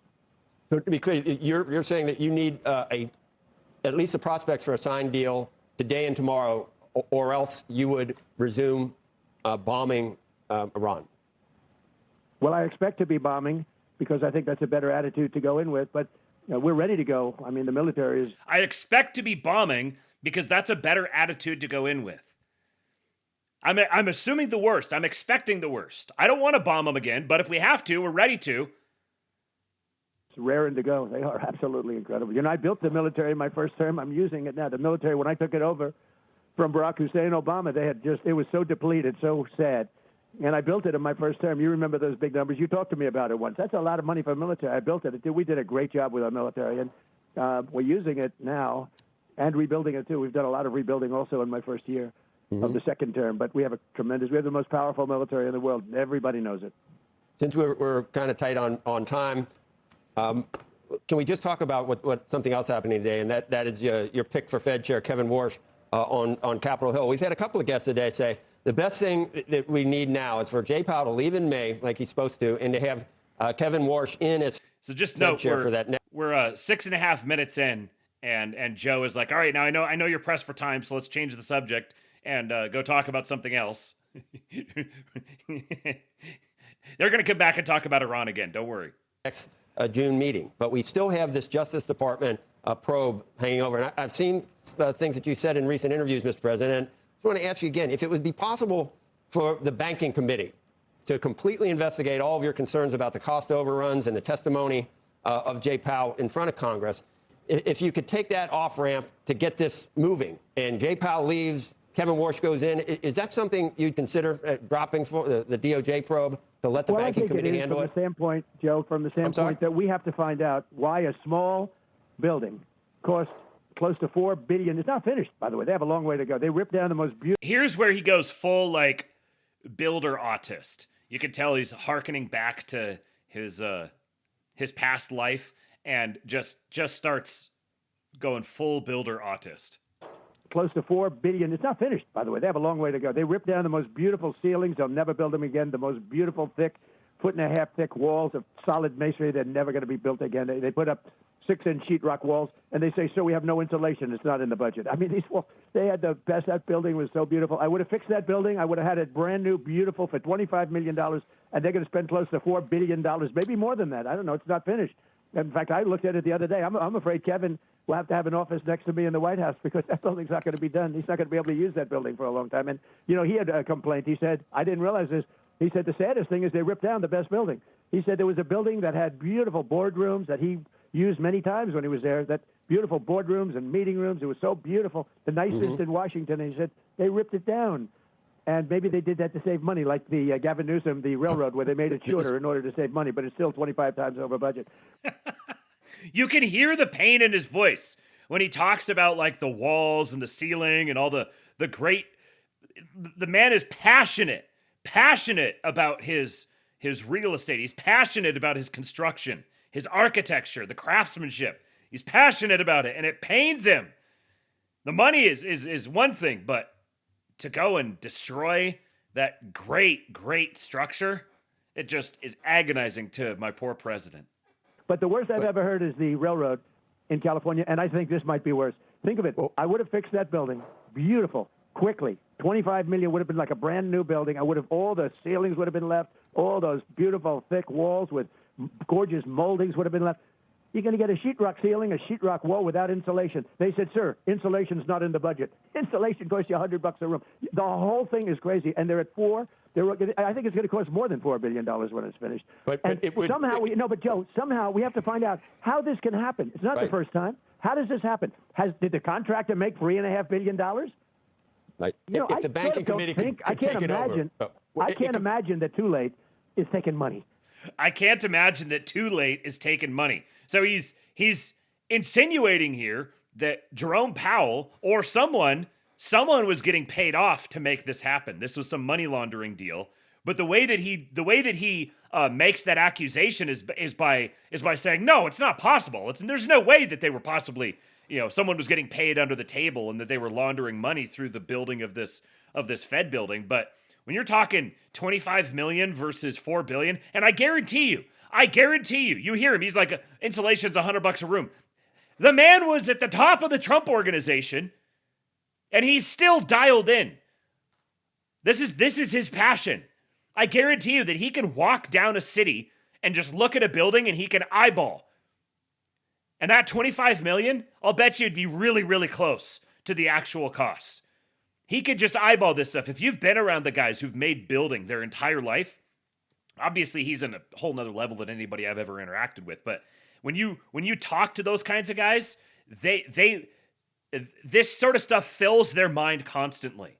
They eat, drink, breathe, sleep, shit, everything revolves around like schematics and blueprints and purchase orders and the drawing it all up and everything. So he can just look at a building and he's just seeing the dollar signs on it. On construction, I can't. But it's possible. But we have to find out why is a job that should have cost $25 million costing billions and billions of dollars. You know, I built the hotel. It's now the Waldorf. I sold it to Waldorf, and it's now the Waldorf. I built it for $201 million. It's a bigger building than the federal, and it was hotel rooms with bathrooms and, you know, partitions, and it's much more expensive to build a hotel room than it is a nice empty office space, right? And I built that for $201 million. This now is 8 years ago or so, but think of it. This building, you look at it, it's a little building. It's over, I think it's going to cost over $400 billion. And here's the thing, it's going to be nothing compared to what it was. They spent $4 billion, and it's nothing compared to what it was. It was beautiful. It had beautiful ceilings. They were all destroyed. They took them down. I don't know why. If the DOJ, though, if this goes forward with Department of Justice and it delays him being confirmed, Kevin Warsh, it's kind of counterproductive for what you're trying to do in terms of changing the MO of the Fed up to this point. So I'm just trying to look for an off-ramp to get for you. Well, it is and it isn't, Joe. It's funny. See, like, Trump... Joe's like, well, what about the political implications here? Trump's like, fuck the politics. What did he do to the building? Why is this happening? Why is someone getting paid? Why is a project costing, what it is, 200 times more than it should or something like that? But the real atrocity is they destroyed the craftsmanship. This beautiful old building that should have been preserved and restored. Fuck the politics, man. This is an atrocity. We can sort the politics. This is an atrocity. You have to find out why a thing like that could happen, because if you have hundreds of projects like that, you know, very few are like this, but if you had hundreds of projects like that, you have to find out why that happens. I mean, because we obviously don't do it right, but, you know, we have some great people in government that can do jobs. I built under budget, ahead of schedule. I'm doing a ballroom now. It's a much bigger job than that, and it's going to cost, depending on finishes, like $300 million. It's a much bigger job than that's ahead of schedule. There's some context for you. There's some context in case this sort of like abstract Fed building, $4 billion, whatever, if it's kind of hard to visualize. The ballroom. You've seen the mock-ups of the ballroom. You can visualize it. Everything, all the stuff that all goes into it. $300 million. Fed building, $4 billion. And I have lawsuits every week from all these people, all the do-gooders that stop progress in our country. But, all the do-gooders who stop progress in our country.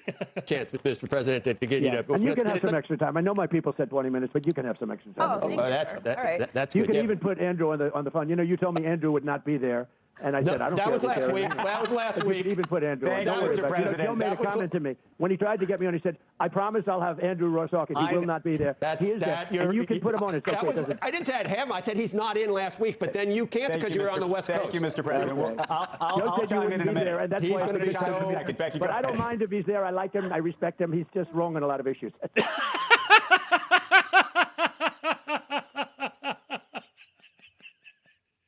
Oh, Andrew, I like you and I respect you. You're just wrong on a lot of issues. Man, my president was feeling feisty this morning. There you go. Go ahead. Mr. President, thank you. Let's talk a little bit about what you... Hi, sir. Let's talk a little bit about what you expect from your next Fed president. There had been a lot of expectations. You've been very clear about wanting lower rates. But with the situation in Iran right now with higher oil prices, most people tell us that that's going to have to wait. The market itself is not anticipating lower rates or any rate cuts until at least the second half of this year. There's only a 41% chance or something of that, according to the market itself. Will you be disappointed if your new Fed chair, if he gets approved, doesn't cut rates right away? I would. But let's talk about Iran first. Iran, I'm looking at your numbers now as I speak. I mean, the market... imagine waiting that whole time, getting your question set up, delivering it with barely a stumble, and he's like, oh yeah. So, anyways, let's talk about this. It's approved. Doesn't cut rates right away. I would, but let's talk about Iran first. Iran, I'm looking at your numbers now as I speak. I mean, the market's up. We're going to be at 50,000. That's where we were just a little while ago when it started. And when I hit 50,000 on the Dow and 7,000 on the S&P, I said, well, I hate to do this to everybody, but I'm going to have to journey down to a place called Iran and not make sure they don't have a nuclear weapon because they will blow up the world. You want to see a bad stock market? Try blowing up the Middle East and then Europe, and then they come for us, right? And we're not going to let that happen. So I said to my people, they're all gathered, all these wonderful guys, Scott Bessent, the whole group, Howard, they're all doing a good job. I said, fellas, I got a little bad news for you. I'm going to put a little wrinkle in your numbers. Why, sir?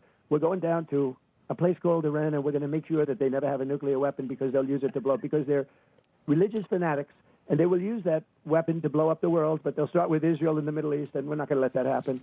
And they said, wow, that's going to be bad. I said, yeah, it's going to hurt the market, and it's going to drive up the price of oil. And one of my favorite varieties of Trump is the narrating a conversation that I had. Trump, especially when he's doing the relating the things that were said by the other person, and they're like, wow. And I'm like, yeah. They're like, that's going to be bad. And I'm like, yeah, it is, but we got to do it. with Israel in the Middle East, and we're not going to let that happen.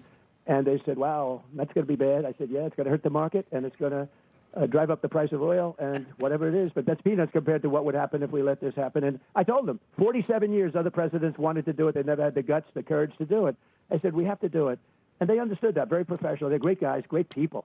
Jameson's doing such a great job, all of them. And so I said, we're going down, and we're going to do our little Jameson thing. Greer mentioned. We did, and we've knocked out. We've totally won the war. If you read the New York Times, you think, oh gee, when are we surrendering? We have totally beat them militarily and otherwise. I mean, I wish you could hear the conversations we have with him. We've beat them militarily and otherwise. And when he said that, I was like, I wonder what he means by and otherwise. Like, what else is there? We beat them militarily. We've beat them. Like, what is he referring to? And then he tells you what he's referring to. Oh, gee, when are we surrendering? We have totally beat them militarily and otherwise. I mean, I wish you could hear the conversations we have with him, with them. We are victorious. You hear that? Did you hear that? Militarily and otherwise. I mean, I wish you could hear the conversations we have with him, with them. We are. I wish you could hear the conversations that we have with them. Interesting. I wonder who him is. And when he says, the context there is he's like, we beat them militarily and otherwise. I wish you could hear the conversations that we have with them. In other words, like, they're, to me, that sounds like they've beaten them psychologically. That's the way I would, and he says him. And then corrects himself to say them. I wonder who him is. Is it the Ayatollah? Mojtaba? Seth Levy being validated in his theory? Very, very interesting. Victoria, if we left right now, it would take them 20 years to rebuild. And they can't get the nuclear dust because it was obliterated by the B-2 bombers that went in. They never got the credit they should get. They've tried to get down there. We have cameras from Space Force on it all the time. They've tried to get down. They can't get down. That place was obliterated. They did such a good job. The left tries to make it, tries to demean all the time, like, oh, well, maybe it wasn't totally obliterated. It was, and they can't get it, or they would have tried to get it. But the fact is that we took this little journey. And if you would have told me that the Dow is almost, I'm looking at your thing. You notice that he always, whenever he brings up the B-2 bombers, it's always, he's really fucking pissed that those guys don't get the credit that they deserve. Everyone tries to downplay what they accomplished. My president loves his war fighters. It was, and they can't get it, or they would have tried to get it. But the fact is that we took this little journey. And if you would have told me that the Dow is almost, I'm looking at your thing, I mean, literally we're at 50,000. And if you would have told me that oil is at 90 as opposed to 200, I would be frankly surprised. And you know what is happening? Boats are finding other sources. They're going up to Texas and Louisiana. They're going to Alaska. Now, I don't know if he's bullshitting or if he means it. And frankly, it doesn't matter. When he says, I'm looking at the Dow is at 50K, oil prices are at $90, not 200. I was expecting the economic consequences to be so much worse, and I was still willing to do it.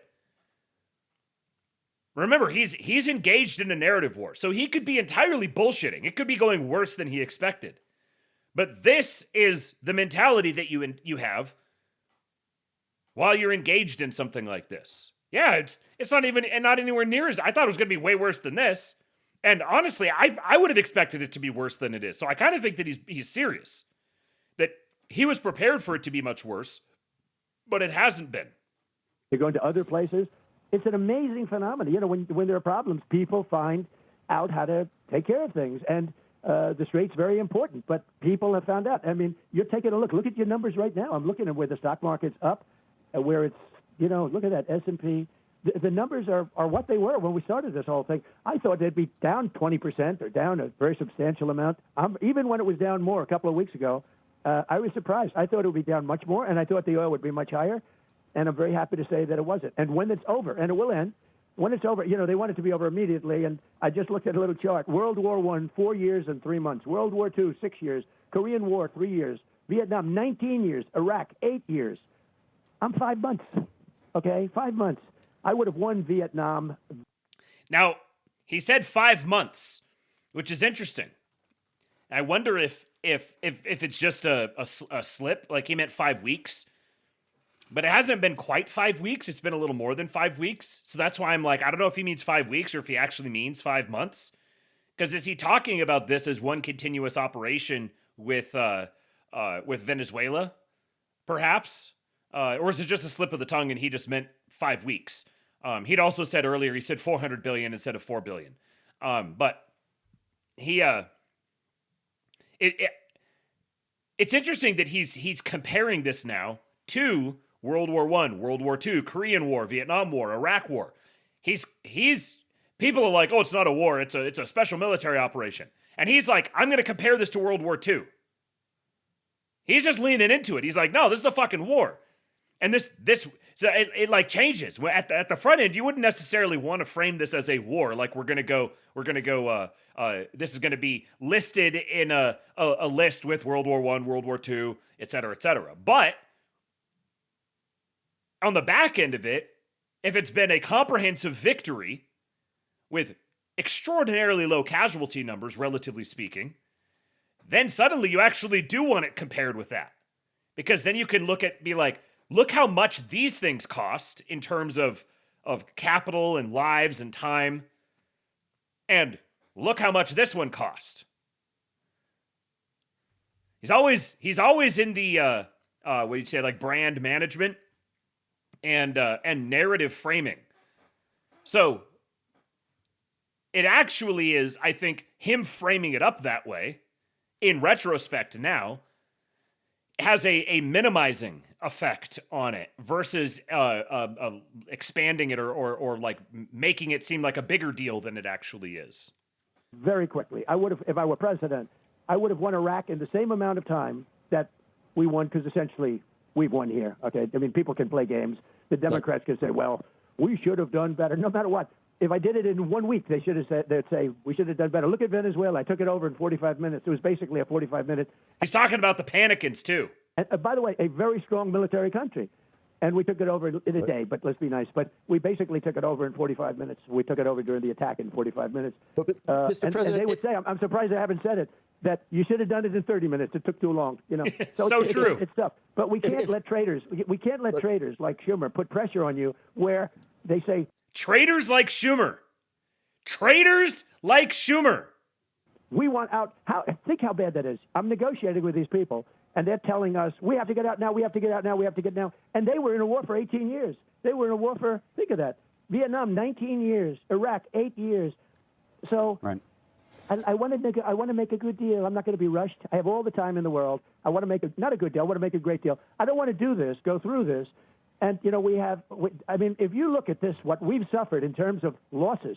Like he's pointing out directly right now, the only vulnerability he has that he has to manage right now is political attacks.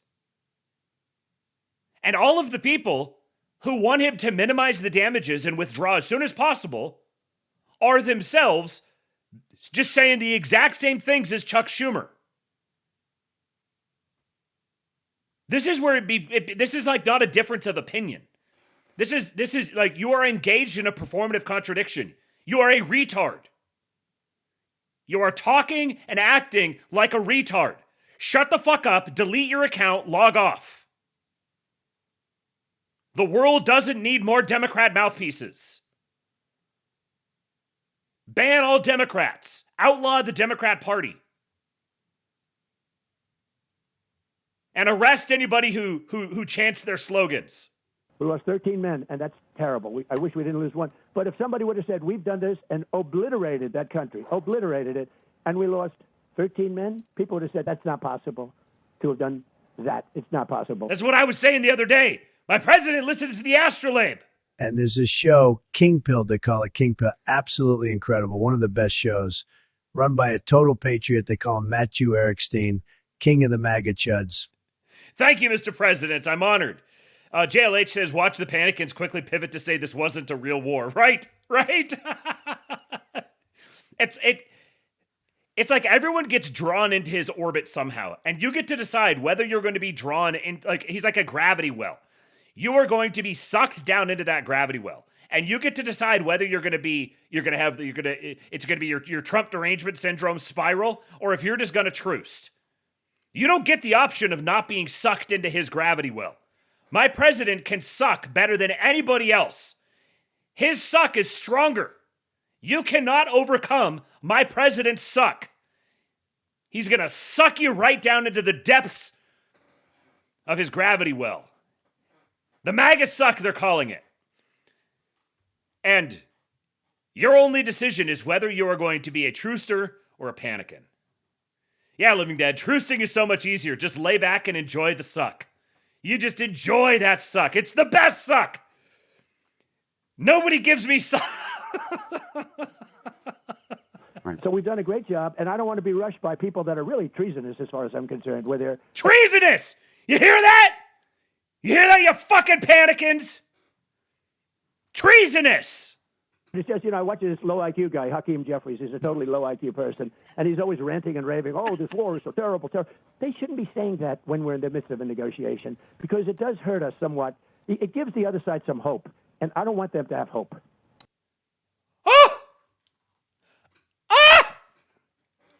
It gives the other side hope, and I don't want them to have hope.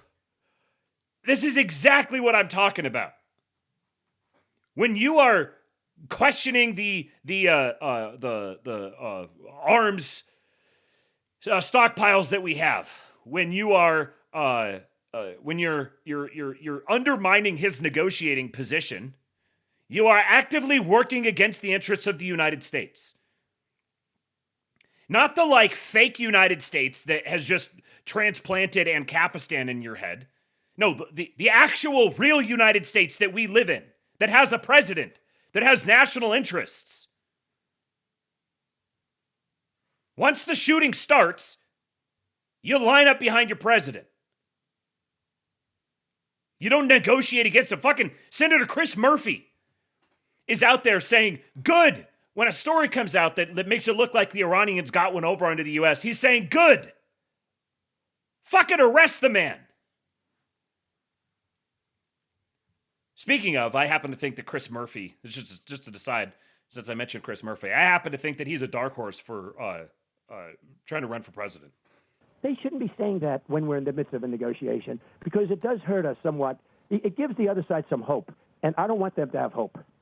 Mr. President, I wanted to ask you about Anthropic. One of the few times that he just stopped and took a breath on this entire call, he didn't have to be interrupted to ask the next question. He put a fucking period on that. It gives the enemy hope, and I don't want him to have hope. Them to have hope. Mr. President, I wanted to ask you about Anthropic, if I could, for a second, because this is a company that your administration has declared a supply chain risk. And I want to understand the determination for that. There's a view by some that it's political, but more importantly, at the same time that this is happening, reportedly, the NSA and other parts of the government are using Claude, which, of course, is the large language model of Anthropic, and how you square that. Well, Anthropic is a group of very smart people, but they started telling our military how to operate, and we didn't want that. And they tend to be on the left, radical left, but we get along with them. In fact, they came to the office. They came to the White House a few days ago, and We had some very good talks with them, and I think they're shaping up. They're very smart, and I think they can be of great use. I like smart people. I like high IQ people, and they definitely have high IQs. You know, it's one of those things, and I think we'll get along with them just fine. So do you think a deal will be made so that Anthropic...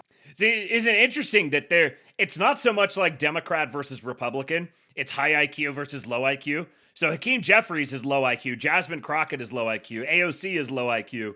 But you could be a lib. You could be a radical left Democrat even. But if you're high IQ, my president will give you the time of the day.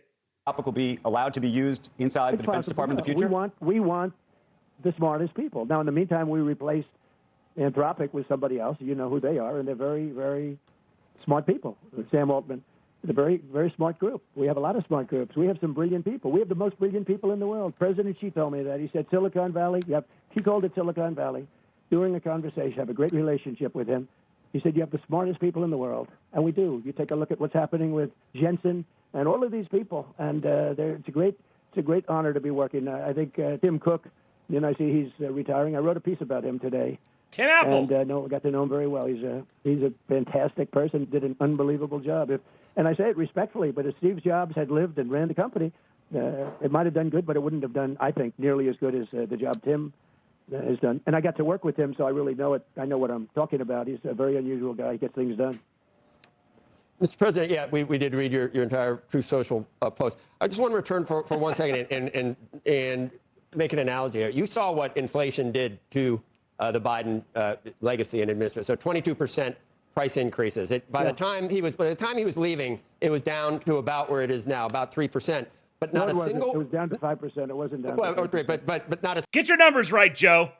And the reason it was down was because I had won the election and it started falling after I won the election, and I started getting prices down from right after November 5th. If you needed to prevent that from happening, let's say Chair Warstock, for whatever reason, there's some type of energy shock, who knows, with the blockade, let's say that things got too hot. At that point, just to make sure there was no inflation, would you allow him to raise rates or not cut rates? Would there ever be a period where you could see that was something that a Fed chair needed to do? Notice the framing here. Now, again, Joe tends to be a pretty, he does his best, but he's very much a lapdog when it comes to his interview style. But you see the framing here now. Now the question is, are you going to allow the Fed chair to raise rates? There's a new normal all of a sudden. Everyone hooted and howled about Trump before when he's trying to tell the Fed chair what to do. But now it's like, okay, when the new guy comes in, everyone just recognizes that he's there because you think that he's going to do what you want him to. So are you going to allow him to raise rates? And if you said he might have an office right near you, he might not want an office right next to yours, sir. I don't know. After what happened to Jay Powell, he might want to be across in those new digs, maybe. Maybe I'd like him next to me. Actually, it's not a bad idea. Maybe Jay Powell did us a big service, and I call him too late. He's just too late. He's always too late, except when it came to before the election, but that didn't quite work out well for him. So the answer is, I want Kevin. I think Kevin's great. He's central casting in a true sense. Okay, I think he's going to do a great job. Yeah, if there's time for, I've been in favor of interest rate rises to stop inflation. I think it sort of is effective. But there's one thing, and nobody ever talks about it but me, unfortunately. So I'm sure it's not correct, but I think it is. We should have the lowest interest rate in the world. When I was a young guy, everyone talks. He says, I'm the only one who talks about this, so I'm probably not correct, but I think I am. One thing, and nobody ever talks about it but me, unfortunately, so I'm sure it's not correct, but I think it is. We should have the lowest interest rate in the world. When I was a young guy growing up, we always had the lowest interest rate worldwide. We always did. And then 15 years ago, 20 years ago, it started where Switzerland and other people had lower rates than us. And I just had a thing with, if you take a look at some of the, let's call them like elite countries. They're only elite because we allow them to walk away with $30 billion and $40 billion a year, but I don't do that so much anymore. I sort of put a clamp on that with the tariffs and charges that we charge them, because they were elite because they were making billions and billions of dollars from the United States, larger, and other reasons, and they run a good operation. But it's easier to run it good when you make that much money, where we have these massive deficits with, you take a look at some of the countries, but Switzerland is one. They talk, oh, yes, we are a small and brilliant. Well, they're brilliant. Here he is describing the entire Eurodollar regime right here. He's like, I think we should have the lowest rates anywhere in the world. And then he goes into describing how these small countries somehow are able to exert untold influence over the United States, skimming all of this money off of us. They're able to operate really profitably, but only because they're skimming all of this money off of us. Switzerland is one. They talk, oh, yes, we are a small and brilliant. Well, they're brilliant because they pay us almost nothing. Now they pay a little bit. They should pay much more. We'll get that up a little bit. Yeah, he starts doing like a British accent, sort of. But if you take a look at Denmark, you take a look at all these countries, you think of them so good. They pay such a low interest rate. Well, if we charge them, and what happened with me is I charged some of them, and they squawked like you wouldn't believe it. They called, and we are a small country. All of a sudden, I realized they're not elite. We're elite. We're being sucked dry. They're not elite. We're elite. They called me squawking. These small countries, wow, they must be really impressive. Hold on a second. I just poked them, and they started squawking like you wouldn't believe. They're not elite. We're elite. And we can't do that. And you'll see that. We had a little setback with the Supreme Court. They said I can charge tariffs, but I have to do it a different way. And because of what they did, we have to pay back $160 billion. All they had to do is add one sentence, just one sentence. And that's, you don't have to pay anything taken in thus far back. But because they didn't add, and by the way. So here's when we start talking about the Supreme Court. He has a number of things to say regarding the Supreme Court. And suffice it to say, this man is not at all happy with Amy Coney Barrett. It was a close call, too. There were justices that were powerful that I was right on the tariffs. But because we lost by just 2 votes, just little vote, 2 votes, we have to pay back $165 billion. They could have, with a little one sentence, you don't have to pay back tariffs that have already been received. You start from this point, and you do it a different way. So we're doing it a different way. We're going to end up with the same. Actually, we'll end up with bigger numbers, actually, but it's a little more unwieldy, but it's the way it's been done. But it's so sad. Mr. President, the Supreme Court. So we got to do it the slow way. We're going to get bigger numbers than before. And I mean, at this point, I'm inclined to believe him. Yeah, these are the sorts of things that he always winds up being right about. So I'm inclined to just believe him when he says the new tariff route is actually going to yield more tariff revenue. It's just going to take a lot longer to actually get laid down and enforced. Court didn't want to save our country with one sentence, $165 billion. And we're giving a lot of that money back to people that hate our country. So I'm not happy with the Supreme Court. I'll be honest with you, okay? Mr. President, on that topic. That's interesting. We're giving the money back to people who hate our country. That's very interesting. He's very unhappy, not just that they're having to give the money back, but that they're giving the money back to people, as he describes, people who hate our country. There's a whole number of very large companies, including Apple and Amazon and others, that have not sought reimbursements yet for the tariffs, meaning they haven't tried to collect refunds. And from what I understand, part of the reason that they have waited is because there is a worry about, frankly, offending you. Would you find it offensive for them to try to collect a refund? I think it's brilliant if they don't do that. I actually think if they don't do that, they got to know me very well. I'm very honored by what you just said.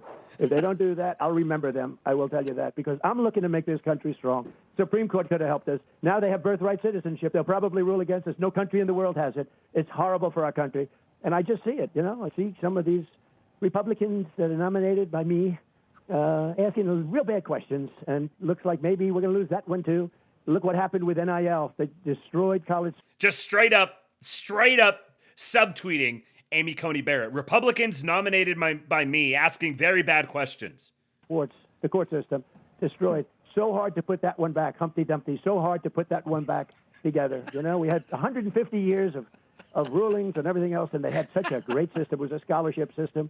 You get free college if you're a good athlete. You get this, you get that. And it took care of every sport. Fencing, not only football. Now it's all football, and the football is bringing down colleges because they're losing. Did you see Penn State lost $500 million last year? Yeah. Florida State lost $450 million last year. They can't lose that kind of money. They don't make that kind of money. My president's a ball knower. And the court system, a person that never had anything to do with sports, a very liberal-leaning Democrat, liberal, she decided that the sports system that was in place for 150 years is no good. She never went to a game before. It's no good. And she said it's unconstitutional. And unfortunately, NCAA didn't even appeal it. I've won a lot of cases on appeal, to be honest with you. We got some really bad judges, but I've won a lot of cases on appeal. Some great people. We have, fortunately, some great people in the appellate courts. And I won cases. They didn't appeal it. And listen to how, people will describe him as rambling or ranting or whatever, but the man's 80. It's relatively early in the morning.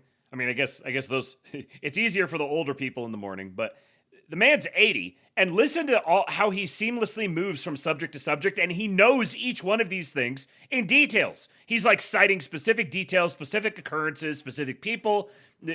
He's got such a wide breadth of knowledge. And yes, Mr. Sue, he is so coherent.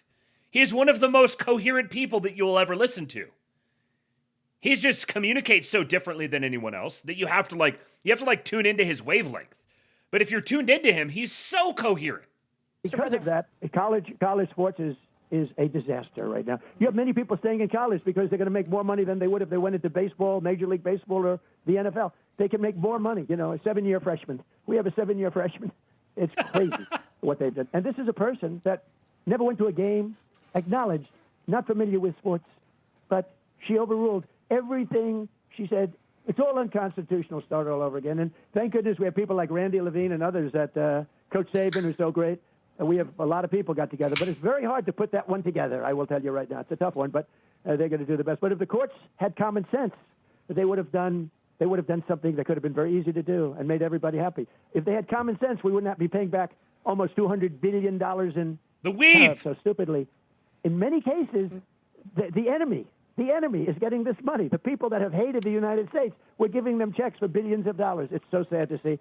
The enemy is getting it. And it would be nice if the court system and the Supreme Court could have done things a little bit differently. Very sad. Actually, it's very sad. It's called no common sense. And look at the rulings we're getting on illegal immigrants. I mean, they're coming in murderers and everything else. We have a many-time murderer. It's really hard to get him out of our country. But we don't stop. Mr. President, just in terms of putting things together, there's a story earlier this week about United potentially wanting to buy American. Senators from both sides of the aisle have warned that is a step too far. You should not be putting these two large airlines together. Have you thought about that proposition? I just heard it 2 days ago, and I know them both very well. That's a good call, Mr. Sue. Calling out the Eurodollar system as the root cause of the immigration problem. That's a good call. I don't like it. No, I don't mind mergers. I think I'd love somebody to buy Spirit, as an example. You know, Spirit's in trouble. And I'd love somebody to buy Spirit. It's 14,000 jobs. And maybe the federal government should help that one out. You know, I told my people. But with American, it's doing fine. And United's doing very well. I know the United people, they're doing very well. I don't like having them merge. It's just like all of these aerospace defense companies and aerospace companies. We used to have hundreds of them, and now we have like a very small number. And you get one bid, and it makes them lazy. And I came down very hard on them 2-3 months ago because it takes too long. We have the best equipment in the world. We have the best, the Patriot systems, the Tomahawk systems. We have the best stuff in the world by far. You know, the other day during this crazy war, we had 111. There's a dispute as to 111 and 101. I want to be exactly accurate with you people because otherwise you'll read stories that I exaggerated. We had 101 or 111. Nobody's able to get it right, but the result was the same. Missile shot at one of our great assets out in that area, a ship. And out of the 111 missile shot, every single one of them was shot down, going at 3,000 miles an hour, right? You know, not easy. It's like a needle in a haystack. They used to call it impossible to do. So they go to 3,000 miles an hour. Every single one of them was shot down, mostly by Patriots, but every one of them was shot down. There's a good soundboard. So they go to 3,000 miles an hour. Every single one of them was shot down, mostly by Patriots. Mostly by Patriots. Patriot. My president sees us. But every one of them was shot down. Think of it. 111 missiles coming at you, and every one of those missiles is now lying at the bottom of the sea, like the Navy, like the Iran's Navy is lying at the bottom of the sea. It's amazing. But we got to make it faster. So I have a push. You know, Raytheon took billions of dollars, billions, I don't even want to tell you how many because I'm embarrassed, for stock buybacks instead of buying plants. So I made it illegal for them to do that. No defense company. They have to build new plants. So we have plants. Raytheon now is building 5. Remember, the president who hasn't done anything outlawed stock buybacks by major defense contractors. And he limited executive compensation by executive fiat. They're all building, Lockheed's building 3 or 4. They're all building plants because we need speed. We don't want, you order a Patriot and they say, we'll have it to you, sir, in 3.5 years. We want it in a week. And that's where we are now. They're building plants all over the country. And they're going to do well for doing it. Patriots built in a week. My president is ordering Patriots off an assembly line. We appreciate all your time. If you have time, I want to ask. Yeah. My military-industrial complex. Wait a second. I thought he was the tool of the military-industrial complex. One more question. And, you know, we have allies now in the Middle East. Maybe some are, we can maybe count on more than allies in other parts of the world. But they're much better allies than NATO, that I can tell you. The UAE asking the U.S. for some type of financial lifeline. I don't know if it's a solvency problem. It's more of a liquidity problem. And I know we did, Secretary Bessent did something with Argentina that worked out. Is there some type of swap possible, currency swap with the UAE to help if they need it? And do you think there would be backlash because it's such a or perceived to be such a wealthy country? Is that under consideration? It is, but it's been a good country. It's been a good ally of ours. And, you know, these are unusual times. They were more than anybody else. I mean, it was shocking because we thought that they'd shoot missiles at Israel, but not every other country in the area. And, you know, UAE got hit with 1,400 missiles. Now, fortunately, they had the Patriots, and they had a great defense, and they were able to shoot down most of them. The Patriots and their great defense. But they did get hit hard. They were hit the hardest of the group, actually. Dave Johnson mentioned, where are you at? You here right now, buddy? You hear my president talking about the Patriots and their great defense? And they're really led by incredible people. And, yeah, I mean, I'm surprised because they are really rich. You know, they invested. There he is. A year ago, I went there, and I got them to invest $1 trillion in the United States. They're building a tremendous plant in a great state called Oklahoma, aluminum plant, smelting plant, beautiful, incredible, it'll be the best anywhere in the world. You know, they're very good for this country. So, yeah, if I could help them, I would. I mean, we're helping them much more with what we're doing with the war because, you know, the bully of the Middle East was Iran. Iran was a bully and bullied all of these countries around, and they threatened them all the time. And they threatened about the Hormuz Strait. They threatened, sometimes some people call it the Strait of Hormuz, which is actually a more beautiful wording. But they threatened them all the time. And how does he do it? How does he do it?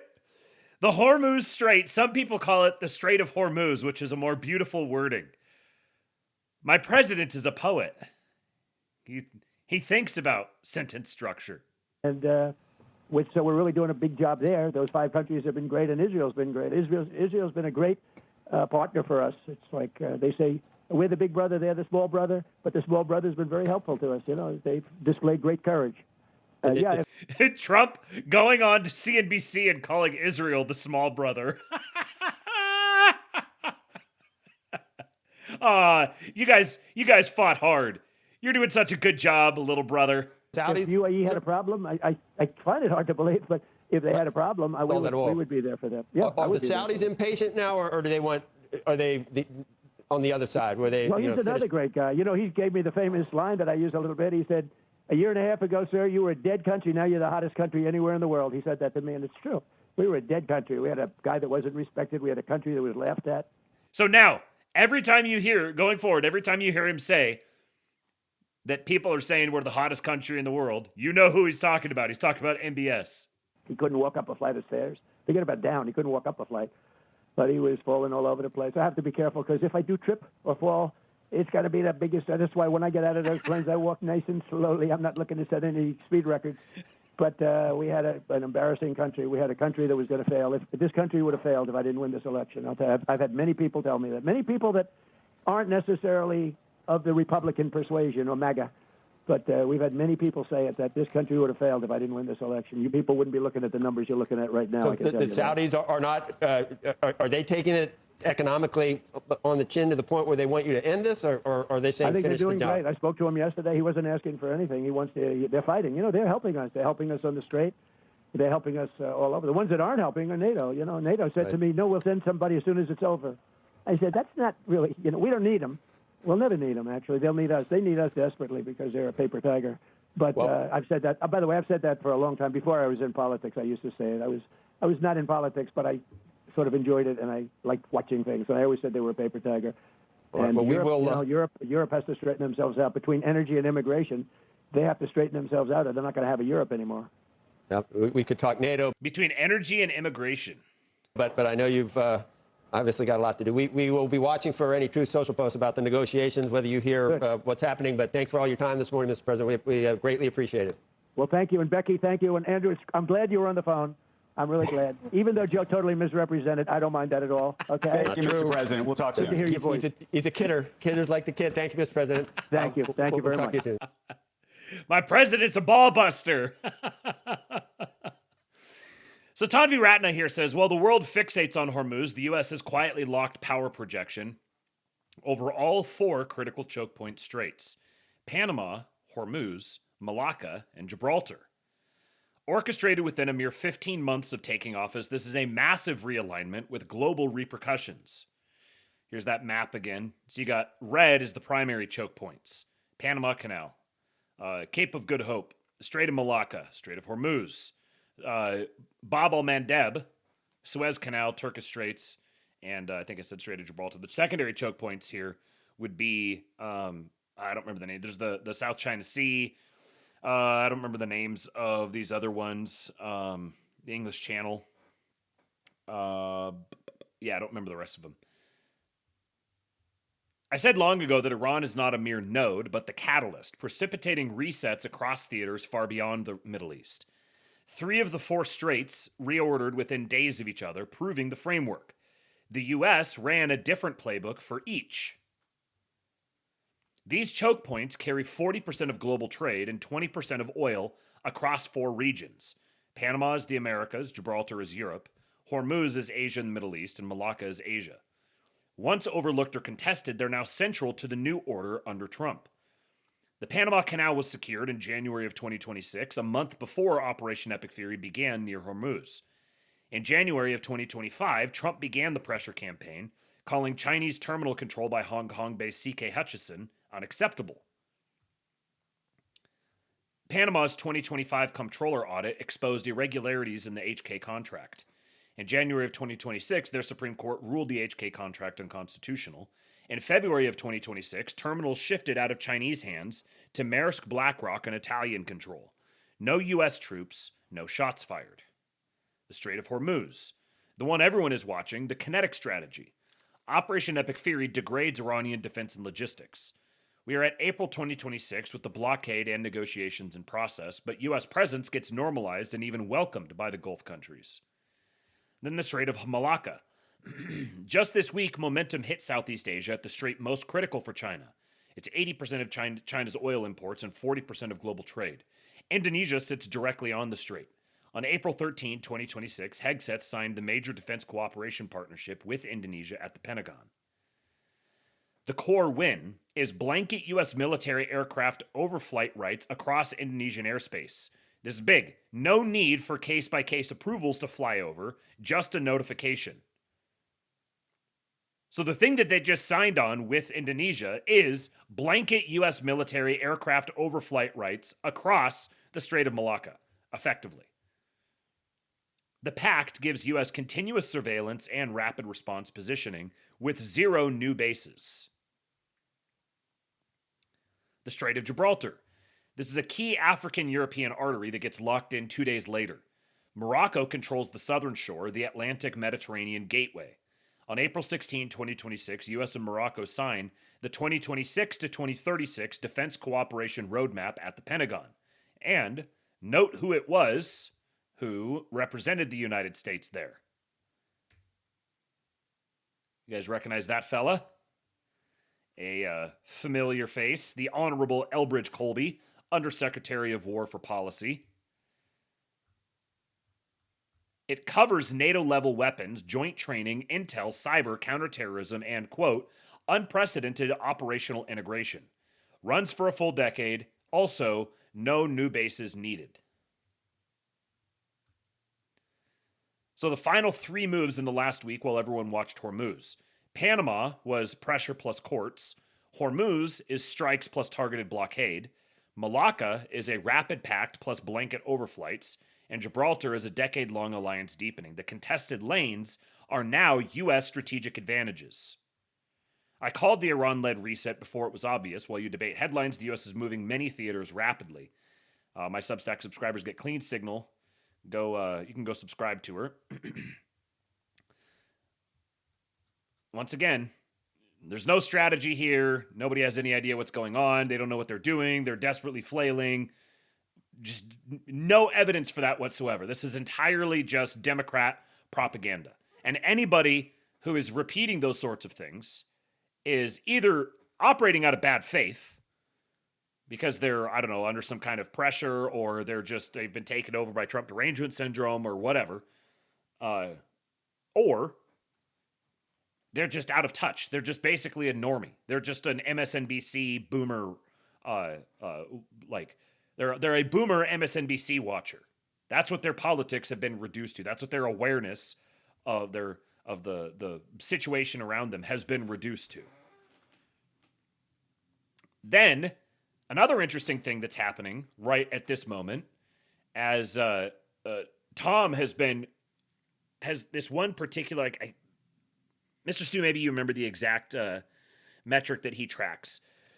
But there's one particular metric that Tom tracks regularly that he identifies. It's a bond spread, that every time this bond spread gets to a certain threshold, UK governments collapse. And it's been hovering right around that threshold for a while now. And people within UK Parliament are now calling for Keir Starmer to step down under this scandal here. So the British Prime Minister just told Parliament it's frankly staggering. He wasn't warned his pick for US ambassador had failed security vetting. The US media is barely covering it, but buried in the DOJ Epstein files is a document that makes this scandal 100 times bigger than the British press is reporting.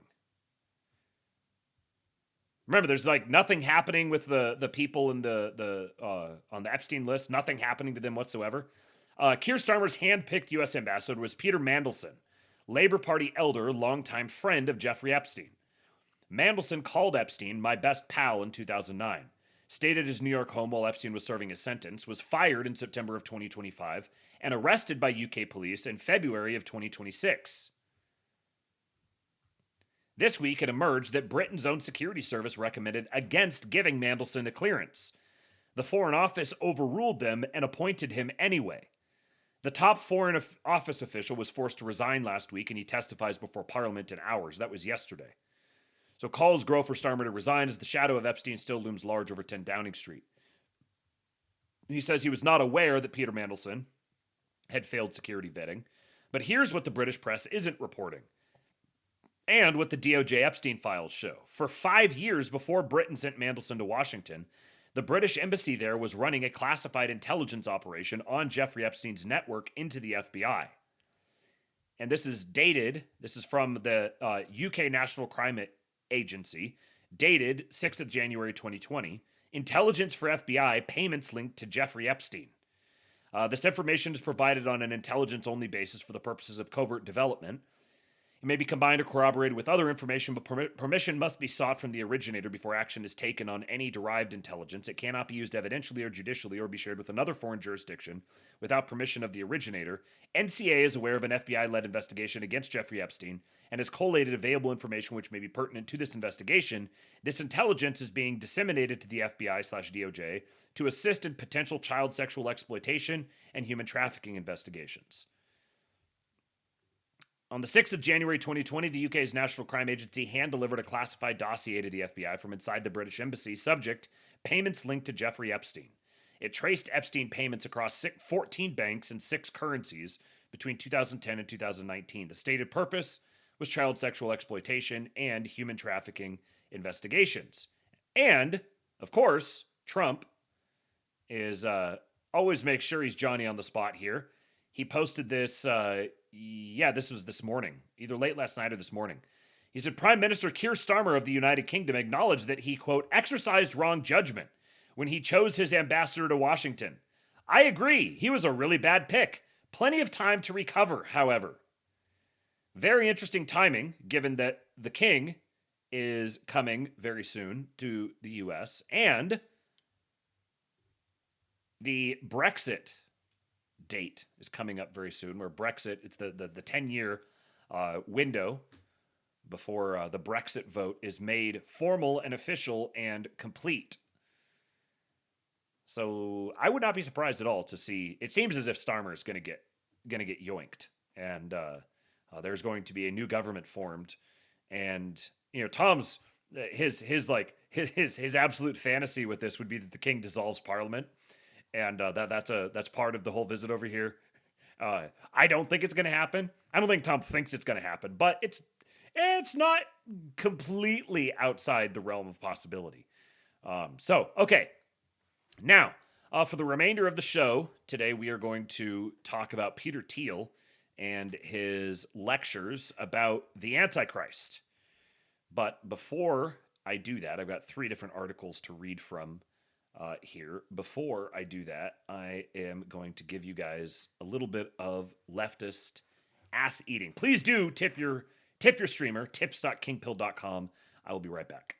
Your leftist ass like corn on the cob. I'm ready. I will eat your ass. Your leftist ass like corn on the cob. I'm ready. I will eat you. I will eat your ass. My children aren't going hungry. I'll do it. I'll drink your blood. And I'm starting to think about having to eat my neighbors. You think I like size it up? I'm gonna haul him up back chain. Chop his ass up, size it up. I'm gonna haul him up back chain. Chop, chop, chop, chop. I will eat your leftist ass like corn on the cob. I'm ready. I will eat your ass. I will eat your leftist ass like corn on the cob. I'm ready. I will eat you. I will eat your ass. I'll barbecue your ass flat.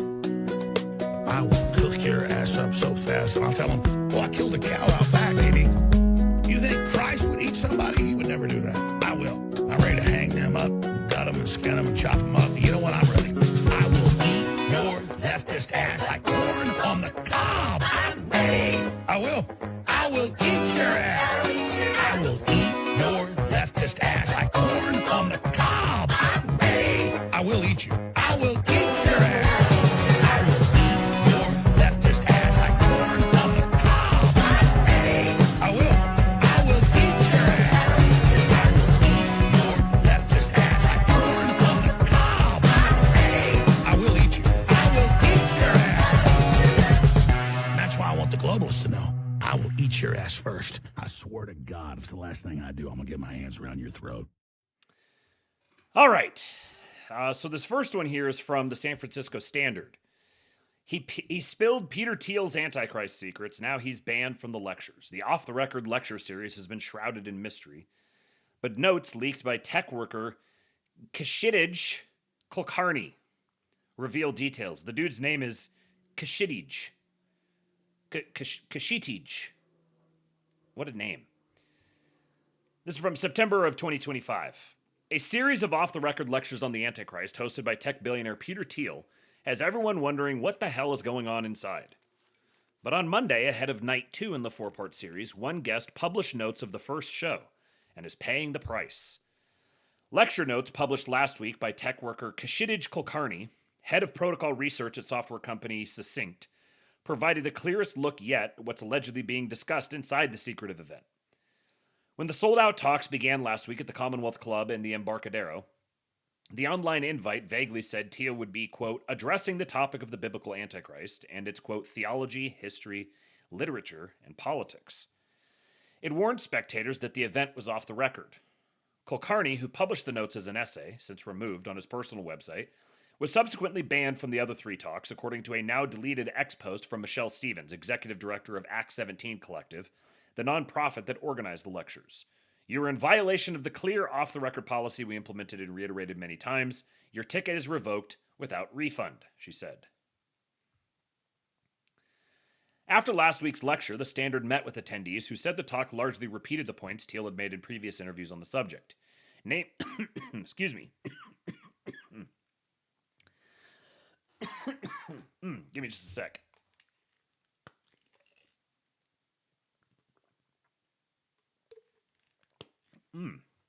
Got myself a little tickle. Namely, that the Antichrist would use the threat of Armageddon or some looming crisis in order to consolidate control and create a one-world government.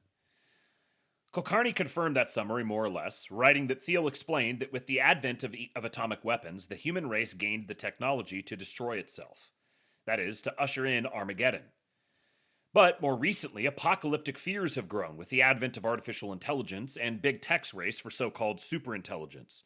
Presumably, this is when the robots rise up and wipe us all out. Thiel allegedly argues that because we are increasingly concerned about existential threats, the time is ripe for the Antichrist to rise to power, promising peace and safety by strangling technological progress with regulation. Thiel has previously suggested, seriously, that Greta Thunberg could be the Antichrist, but attendees last week didn't recall her name coming up. How does the Antichrist actually seize power? In late modernity, we finally have the answer, by talking constantly of Armageddon, or in secular terms, of existential risk, Kulkarni writes. He rides the wave of apocalyptic anxiety. Thiel also allegedly mentioned biblical passages including Daniel 12:4, Matthew 24:35-36, 1 Thessalonians 5:3, 2 Thessalonians 2:6, and Revelation 9:6, which discuss the arrival of the Antichrist and the apocalypse, according to Kulkarni. Stevens and Thiel did not respond to requests for comment, and Kulkarni declined to answer questions about their lectures, citing the off-the-record policy. Thiel has been speaking for at least a year about the Antichrist, who, for the uninitiated, is a biblical figure who will arise before the Last Judgment and attempt to turn people against Jesus. But Thiel's comments on the subject received greater attention after a June interview on New York Times columnist Ross Douthat's podcast, in part because the venture capitalist failed to fully rebut Douthat's suggestion that Thiel himself is ushering in the coming of the Antichrist with the technology he is developing with data mining firm Palantir. Bloomberg previously reported that the Israel Defense Forces used Palantir software to strike targets in Gaza. According to Wired, Immigration and Customs Enforcement is paying Palantir to create a real-time tracking tool to target undocumented immigrants. That's the end of that article. I thought it had more in it than that. Well, here is the guy's actual website. And he only got notes for the first lecture. This is that guy Kulkarni. This is what he wrote. So lecture number 1, knowledge shall be increased. These notes are adapted from Peter's lectures on the Antichrist. Any errors or omissions are mine. The question of the Antichrist. But thou, O Daniel, shut up the words and seal the book, even to the time of the end. Many shall run to and fro, and knowledge shall be increased. Daniel 12:4. The biblical historian Daniel foresaw an increase in knowledge toward the end of time. As knowledge increased, apocalyptic fears would mount, leaving room for a tyrant to rise. In late modernity, such worries are unfashionable, and the Antichrist is a forgotten figure. Our universities tell us that fears of the apocalypse are irrational, and that the world is simply getting better. And yet, our news tells us otherwise. We are worried about existential risks from AI, bioweapons, and nuclear war. How can we understand our apocalyptic time? Heaven and earth shall pass away, but my word shall not pass away. But of that day and hour knoweth no man, no, not the angels in heaven, but my Father only. Matthew 24:35-36. The apocalypse is not a fixed date on a calendar. Attempts to predict it have ended in disappointment. The Millerites set 1843 as the date of the second coming of Christ. Shout out my Seventh-day Adventists. Joseph Piper's The End of Time in 1950 also could not escape the paradox. We sense an end, but the exact moment is sealed. Still, if the day and hour remain hidden, perhaps we may at least suspect the century. If we are to take the Antichrist seriously, we can ask at least 4 questions. First, what is the Antichrist's relationship to Armageddon?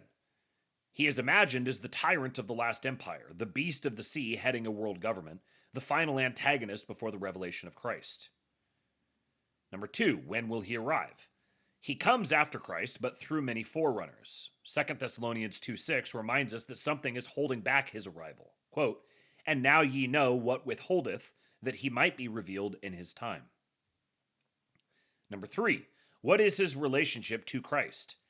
He deceives even the elect, performs false miracles, and appears, quote, more Christian than Christ. And number 4, who is the Antichrist? A single tyrant, a system, or a type that repeats across history? The university studied the universe. If any institution might have taken history as a whole, it would have been the modern university, heir to the Enlightenment. The end of time would be naturally interesting as a matter of history, but today the university is fragmented. Where Bacon or Goethe could grasp the totality of knowledge in a single lifetime, we now live in Adam Smith's pin factory, ever smaller cogs in an ever larger machine. We must try to integrate history, theology, politics, and technology into one coherent picture. Here, the Christian revelation stands apart. Classical thought saw only cycles. For Thucydides, Athens versus Sparta, Germany versus Britain, and China versus America were one and the same. They were just steps in an eternal recurrence. But Daniel is the first real historian because he foresaw a one-time sequence of world empires. Their end would be the end of the world. Christianity is therefore progressive. The New Testament supersedes the Old, not only because it is truer, but because it is new. Revelation unfolds forward. Now, obviously, this is a transcription of, or like not even a transcription, it's like a paraphrase or a reproduction of what he said. So who knows if this is completely accurate or not. But if this is what Peter Thiel actually said, that is a very, very interesting thing. That the New Testament supersedes the Old, not only because it is truer, but because it is new. This is a very not Zionist-friendly take. It's not exactly Christian either, but it's very, very much not Zionist. So there's little graphics here of classical cycles where knowledge and time kind of go up and down, and then the progressive revelation, where as knowledge increases, as time increases, knowledge increases. For this reason, it seems inconceivable that we could unlearn what we have discovered. Knowledge increases, and once revealed, it is difficult to seal away again. Even if our universities cannot grasp the whole, knowledge has a way of seeping out. History is moving forward. Now, I think that, I mean, if you conceive of this if you add a third dimension here, where instead of this being just knowledge and time, where it's up and down and up and down and up and down. I don't know exactly what the third dimension would be just off the top of my head here, but if you imagine this as a spiral, and so you get this sort of circular action, but you also get a progressive reaction, a progressive action to it. So if it's spiraling and it's spiraling somewhere, then you get the cyclical nature of reality, but you also get a progressive nature of reality. Because knowledge definitely can be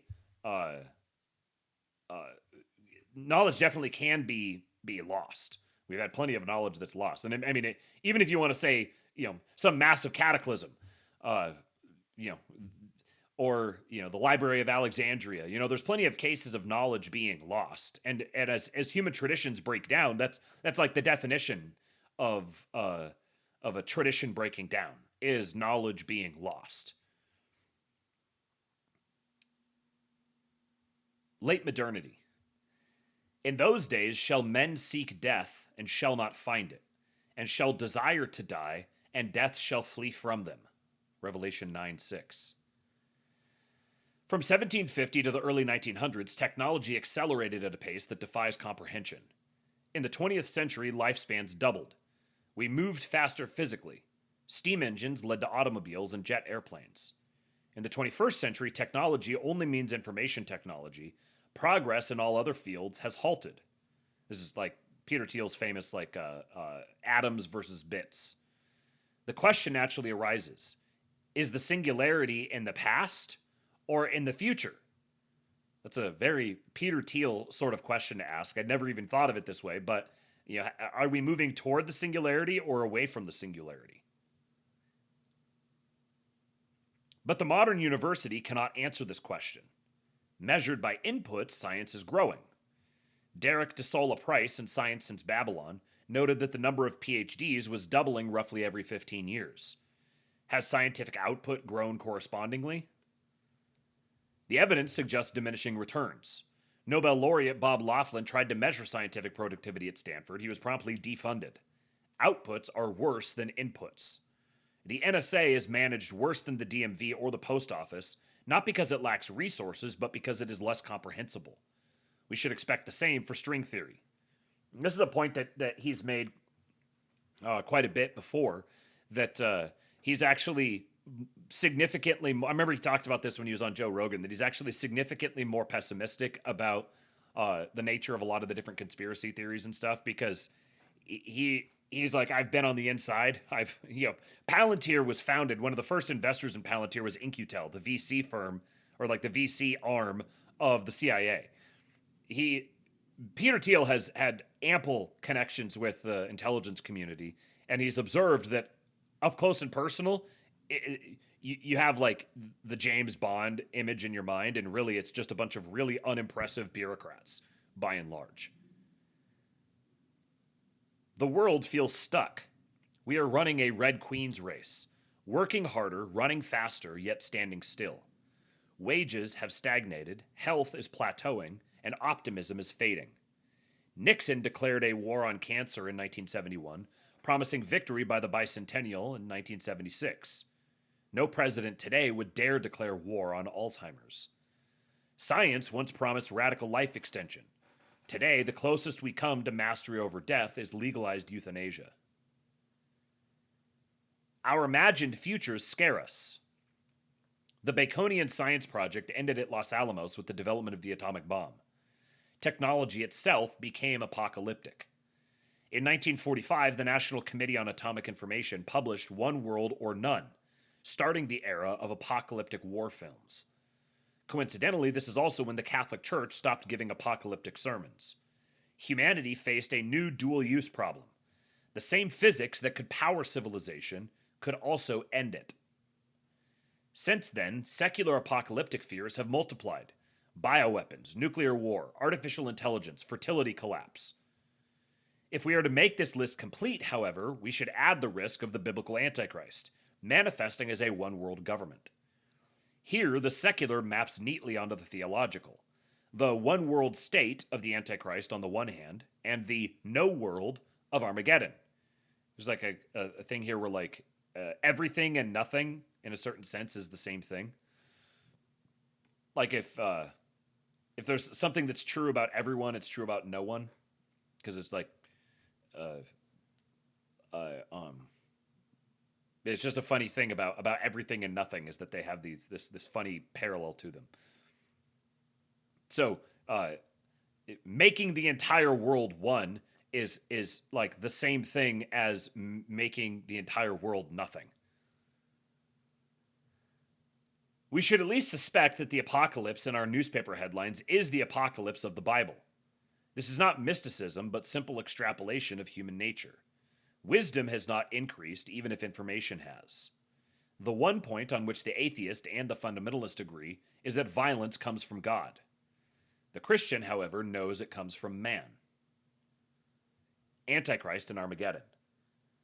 For when they shall say, peace and safety, then sudden destruction cometh upon them as travail upon a woman with child, and they shall not escape. 1 Thessalonians 5:3. Matthew 24:6-13 warns of wars and rumors of wars. If we are headed for war or Armageddon, is it unreasonable to fear the rise of an Antichrist who will promise peace and safety? The two major Antichrist novels of the early 20th century, Vladimir Solovyov's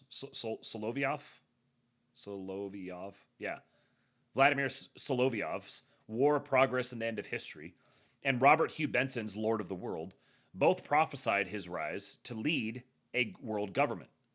However, they share a plot hole. How does the Antichrist actually seize power? In late modernity, we finally have the answer. By talking constantly of Armageddon, or in secular terms, of existential risk. He rides the wave of apocalyptic anxiety. Oppenheimer lamented, "We need new knowledge like we need a hole in the head." Nick Bostrom has proposed preventative policing and global compute governance in his Vulnerable World hypothesis. Eliezer Yudkowsky's latest book is If Anyone Builds It, Everyone Dies. So he's got a Punnett square here, where you have just and unjust on one side, and war and peace on the other side. So a just war, he says, is World War II. An unjust war, he says, is World War I. It's a very interesting position to have. This is the only way that somebody would arrive at this conclusion would be someone who has substantially familiarized themselves with the subject matter. To be able to make a differentiation like this, that World War I was unjust, but World War II was just. Then you have a just peace, which he says is the Cold War. But then interestingly, he says, what about an unjust peace? You have a framework for an unjust war. You have a framework for a just war. You have a framework for a just peace. What's your framework for an unjust peace? Is this Cold War II? This has geopolitical consequences. If there was ever a just war, it was World War II. And if there was ever an unjust war, it was World War I. The peace of the Cold War was largely a just one. The United States and the Soviet Union remained decoupled. There is a cost to choosing peace at any price. A bad peace may prove worse than war. The risks of Antichrist and Armageddon are not contradictions, but complements. False peace on one side, destruction on the other. So, Armageddon would be like like an unjust war in a sense, and Antichrist would be an unjust peace. That's how he's framing it up. Reason and revelation. Reason tells us that we should be worried about existential risks. Its framing is binary, one world or none. Naturally, one world sounds like the rational option. But the Christian revelation reframes the choice, Antichrist or Armageddon. Here, the answer is neither. We must find a third path. Philosophy leaves us with insanity. Theology insists on a third way. History is not fated. It is not locked into cycles, nor is it a pre-written play. Daniel's book was sealed, but we are given the tools to understand it. Jonah preached to Nineveh and saved it. In the Garden of Gethsemane, Christ told his disciples to pray. Had they not fallen asleep, perhaps even Christ might have been spared the crucifixion. There is freedom in history. Knowledge shall be increased, but how we use it is not preordained. And then the Q&A with Peter Robinson. Question: Daniel 12:4 is an ancient text. Why should anyone still care about it today? And his answer: it matters because Christianity gave the world the very concept of history as a linear unfolding. In the classical world, history was often seen as cyclical, an endless recurrence of events. Given that Daniel's prophecy predicts a series of kingdoms culminating in the Antichrist, we should at least suspect that our history is the one he foresaw. Question: the West emphasizes linear history, while much of Asia sees history as cyclical. Who is right? Answer: there is a linearity to science and technology that cannot be ignored. Once a truth is discovered, it cannot be undiscovered. In that sense, history moves forward, not in circles. And here, again, I'll say I think it's a false question that it's not linear or cyclical. It's both linear and cyclical, because truths can be undiscovered. It's difficult and it's rare, I think, but I think there are plenty of truths that our ancestors knew that we don't know. Question: is the Antichrist an individual person or an institution? Answer: early Christians thought it was Nero. Lutherans and Anglicans pointed to the Pope. But until the modern age, humanity lacked the power to destroy itself. That has changed. Because our era uniquely possesses this destructive capacity, the Antichrist today can only be understood as an individual, not merely an institution. Question: Cardinal Newman wrote on the Antichrist in 1835. What was his view? Answer: in the patristical idea of Antichrist, Newman argued that Christ's return would be preceded by widespread apostasy and the appearance of Christ's great enemy. In the Middle Ages, obsession with the Antichrist ran high, understandably due to the Reformation schisms. But those fears faded after the Treaty of Westphalia in 1648, when Europe settled into relative peace. The Enlightenment that followed was, in many ways, a slumber from worries about the Antichrist and religious questions. By 1945, after the Second World War, most churches had stopped preaching end-time sermons altogether. Today, all we can talk about is Armageddon, so we should be even more suspicious of the Antichrist. Question: but isn't there a plot hole? How would the Antichrist actually rise to power?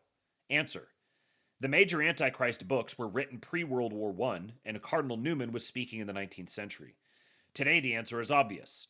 He would rise through the crises of modernity, leveraging the fear of technology and the constant talk of apocalypse. I think this is probably part of why the Doomer contingent, why they're so temperamentally repellent. I think this is why it, like, at least for me, I think this is why it's such a turnoff to me. And it seems like something to just be avoided and just keep it away from me at all costs. Don't get that despairing spirit on me, because I think it smacks of this spirit. And of course, it's all framed as being like in a positive light. No, we're the ones who want the best. You know, we're the ones who are retaining the true vision. but they have this really corrupt, perverse nature to them. Question: how do you view Silicon Valley's techno-optimist manifesto? Answer: it represents a kind of corporate utopianism. This is him directly throwing a little shade at Mark Andreessen. In the 1990s, there was a broad cultural optimism that technology would solve everything. But by 2025, that optimism has shrunk.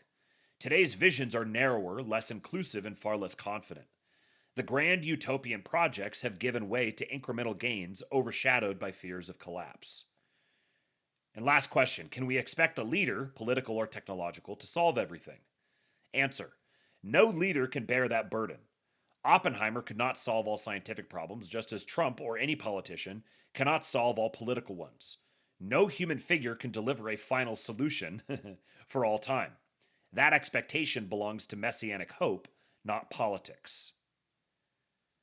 So those were the notes that were taken directly by the guy who attended.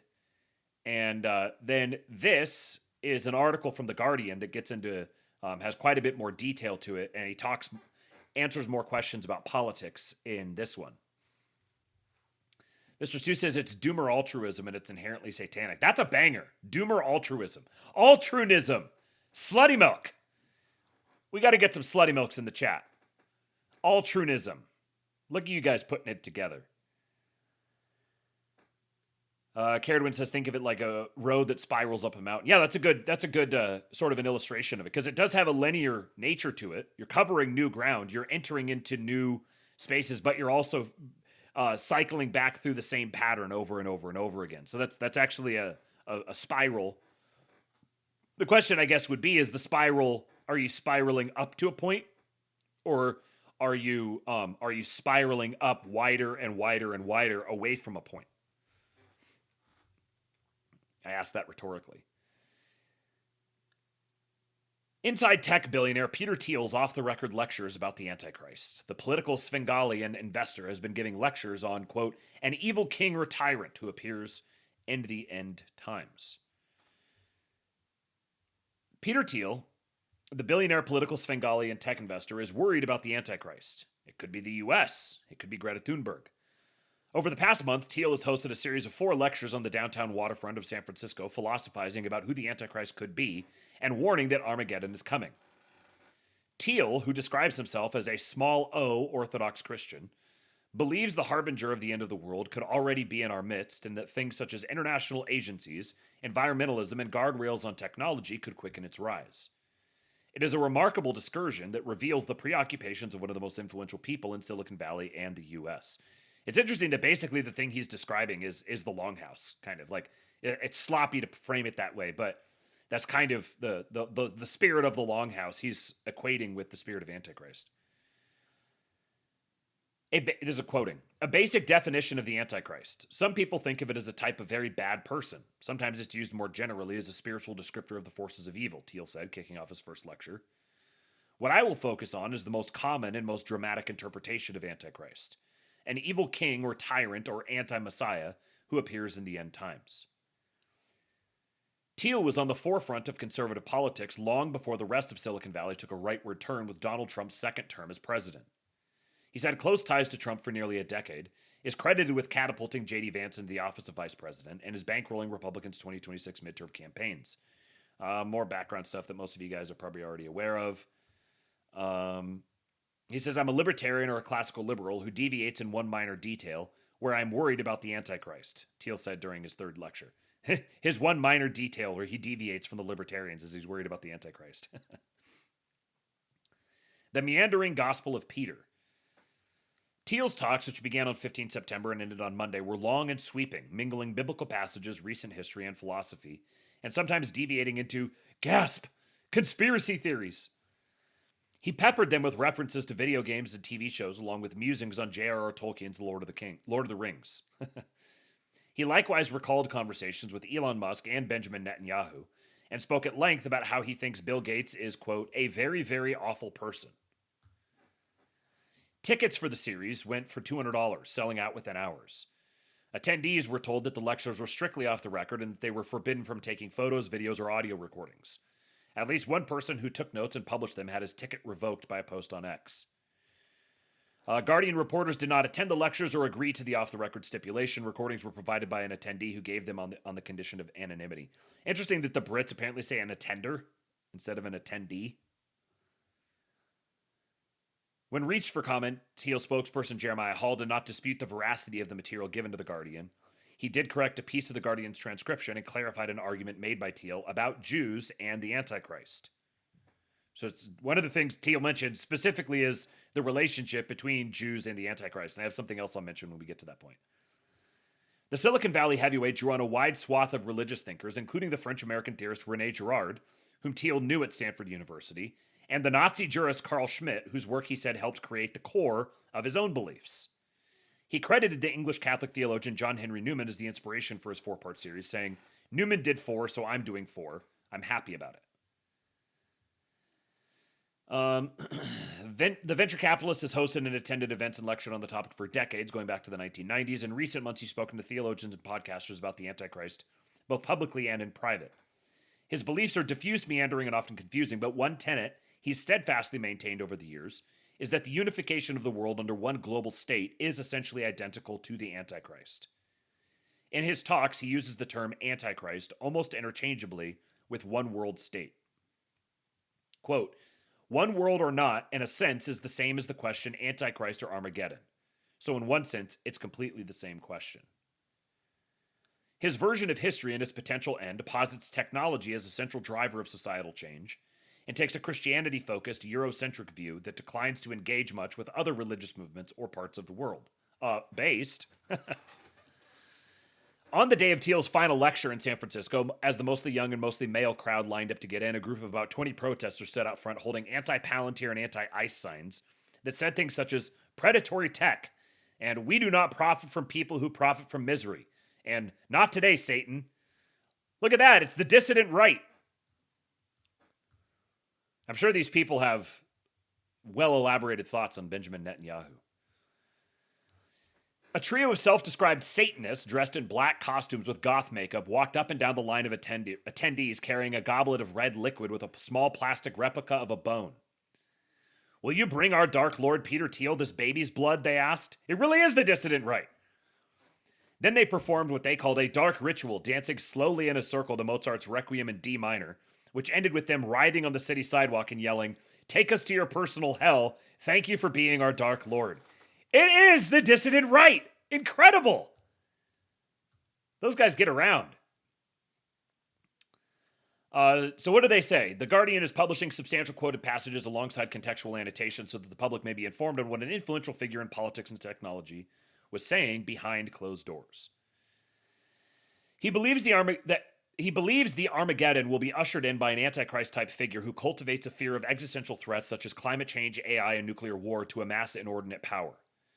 The idea is this figure will convince people to do everything they can to avoid something like a third world war, including accepting a one world order charged with protecting everyone from the apocalypse that implements a complete restriction of technological progress. In his mind, this is already happening. Thiel said that international financial bodies, which make it more difficult for people to shelter their wealth in tax havens, are one sign the Antichrist may be amassing power and hastening Armageddon, saying, quote, "It's become quite difficult to hide one's money." And this is a quote here. "It's because the Antichrist talks about Armageddon nonstop. We're all scared to death that we're sleepwalking into Armageddon. And then because we know World War III will be an unjust war, that pushes us. We're going hard towards peace at any price. What I worry about in that sort of situation is you don't think too hard about the details of the peace, and it becomes much more likely that you get an unjust peace. This is, by the way, the slogan of the Antichrist, 1 Thessalonians 5:3. It's peace and safety, sort of the unjust peace. Let me conclude on this choice of Antichrist or Armageddon. And again, in some ways, the stagnation and the existential risks are complementary, not contradictory. The existential risk pushes us towards stagnation and distracts us from it.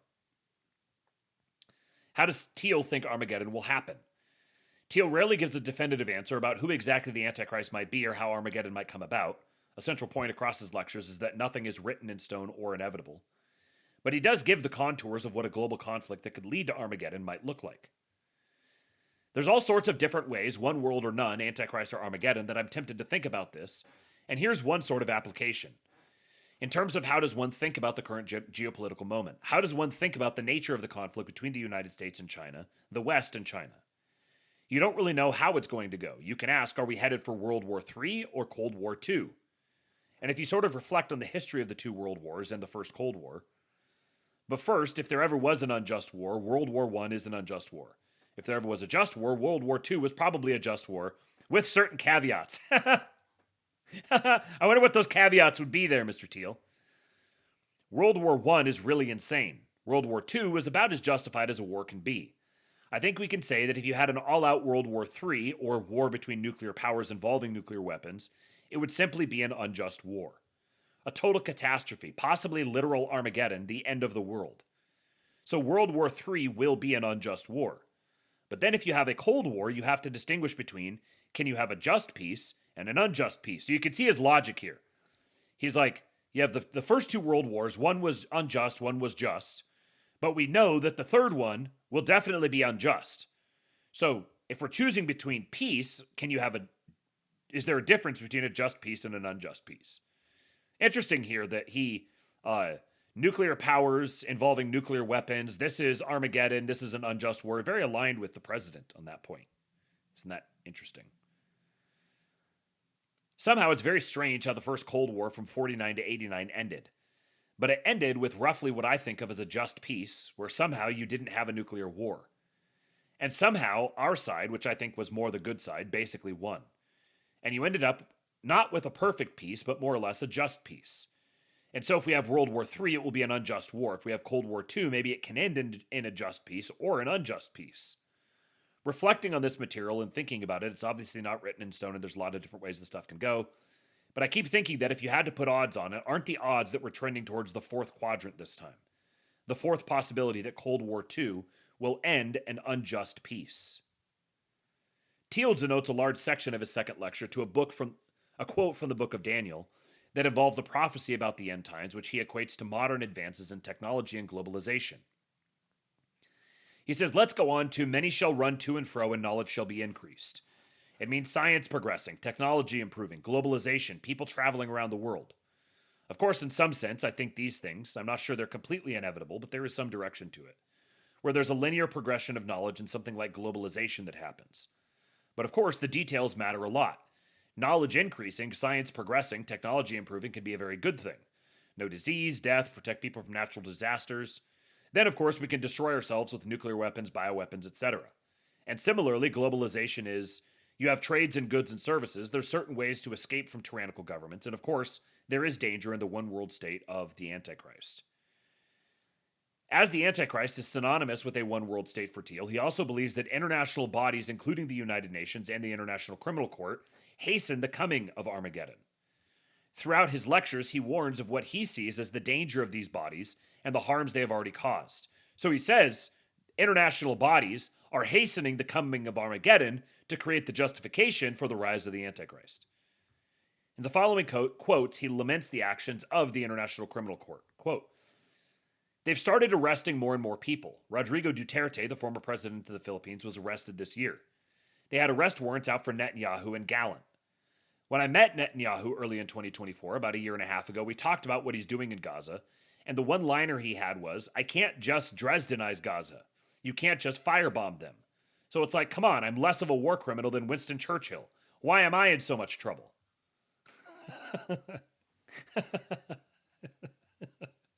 I'm just going to keep going. During a Q&A portion of one of the lectures, an attendee asked specifically about Thiel's thoughts on abolishing the ICC, saying, quote, if we get rid of the ICC or other organizations that exist to bring, in theory, justice, how can we right crimes? Should we not have prosecuted Nazi criminals? Thiel responded, quote, I think there was certainly a lot of different perspectives on what should be done with the Nuremberg trials. It was sort of the US that pushed for the Nuremberg trials. The Soviet Union just wanted to have show trials. I think Churchill just wanted summary executions of 50,000 top Nazis without a trial. And I don't like the Soviet approach, but I wonder if the Churchill one would have actually been healthier than the American one. So you got three different approaches here. Soviets wanted to have show trials. Churchill wanted to have just summary executions. And it was the United States that went for, well, basically show trials, but specifically the certain kind of show trials that became the Nuremberg trials. Who could be Thiel's Antichrist? Thiel believes that the Antichrist would be a single evil tyrant. He mentioned several figures he believes are particularly dangerous, and while he never definitively says who the Antichrist is, he makes suggestions about how some people could be Antichrist-type figures. A basic definition of the Antichrist, some people think of it as a type of very bad person. Sometimes it's used more generally as a spiritual descriptor of the forces of evil. What I will focus on is the most common and most dramatic interpretation of Antichrist, an evil king or tyrant or anti-messiah who appears in the end times. Specifically, he suggests the Antichrist would be, quote, a Luddite who wants to stop all science, end quote, referencing Thunberg, Eliezer Yudkowsky, and Mark Andreessen. That's... Okay, he clarifies down here. Quoting, my thesis is that in the 17th, 18th century, the Antichrist would have been a Dr. Strangelove, a scientist who did all this sort of crazy, evil, crazy science. In the 21st century, the Antichrist is a Luddite who wants to stop all science. It's someone like Greta or Eliezer. It's not Andreessen, by the way. I think Andreessen is not the Antichrist, because, the Antichrist is popular. I'm trying to say some good things about Andreessen here. Come on. During a question and answer period, Thiel was asked to respond to a quote from fellow investor Andreessen, a name he audibly bristled at. He said Andreessen was engaged in hyperbole and, quote, gobbledygook propaganda when it comes to the promises of AI. Quote, where should I start? I'm tempted to be triggered in some nasty ad hominem argument, but I can't resist, so I'll do that. I don't know, this is just pure Silicon Valley gobbledygook propaganda. I wouldn't give someone who said things like that too much money to invest. That is a strong statement with respect to Mark Andreessen. Later, he returns to these legionnaires of the Antichrist. In late modernity, where science has become scary and apocalyptic, and the legionnaires of the Antichrist, like Eliezer Yudkowsky, Nick Bostrom, and Greta Thunberg, argue for world government to stop science, the Antichrist has somehow become anti-science. Gates, the philanthropist and co-founder of Microsoft, is high on the list of people Thiel does not like. Quote, one of my friends was telling me that I should not pass up on the opportunity to tell those people in San Francisco that Bill Gates is the Antichrist. I will concede that he is certainly a Dr. Jekyll and Mr. Hyde type character. The public, Mr. Rogers, the neighborhood character. I saw the Mr. Hyde version about a year ago, where it was just a non-stop Tourette's yelling swear words, almost incomprehensible what was going on. Ultimately, Thiel concedes Gates cannot be the Antichrist, bringing up the topic more than once. Quote, he's not a political leader, he's not broadly popular, and again, perhaps to Gates' credit, he's still stuck in the 18th century alongside people like Richard Dawkins, who believe that science and atheism are compatible. There's a pretty stark, he referred to himself as a little O Orthodox Christian before, but here's a pretty stark indicator here as to how he sees himself. He says that the belief that science and atheism are compatible is an 18th century absurdity indulged in by people like Bill Gates, who he despises, and Richard Dawkins, who he clearly doesn't think much of by association here. He says, I don't think even someone like Bill Gates, who I think is a very, very awful person, is remotely able to be the Antichrist. Pope Benedict XVI is someone who Thiel admired because he was one of the few popes who referenced the possibility of an Antichrist. Quoting, the TLDR, my belief is that Benedict literally thought that the historic falling away from the church during his papacy was a sign of the end times. However, Thiel said Benedict failed at spreading the message of the Antichrist because he, quote, was not very courageous. Quote, I often like to say libertarianism and marijuana are both gateway drugs to alt-right and other ideas. The danger of the red pill is you move on to the black pill, and somehow Benedict overdosed on red pills. Musk, a longtime friend and ally of Thiel, came up during one of the lectures in the context of the Giving Pledge, a pact Gates founded in 2010 where billionaires pledged to donate the majority of their money to philanthropy.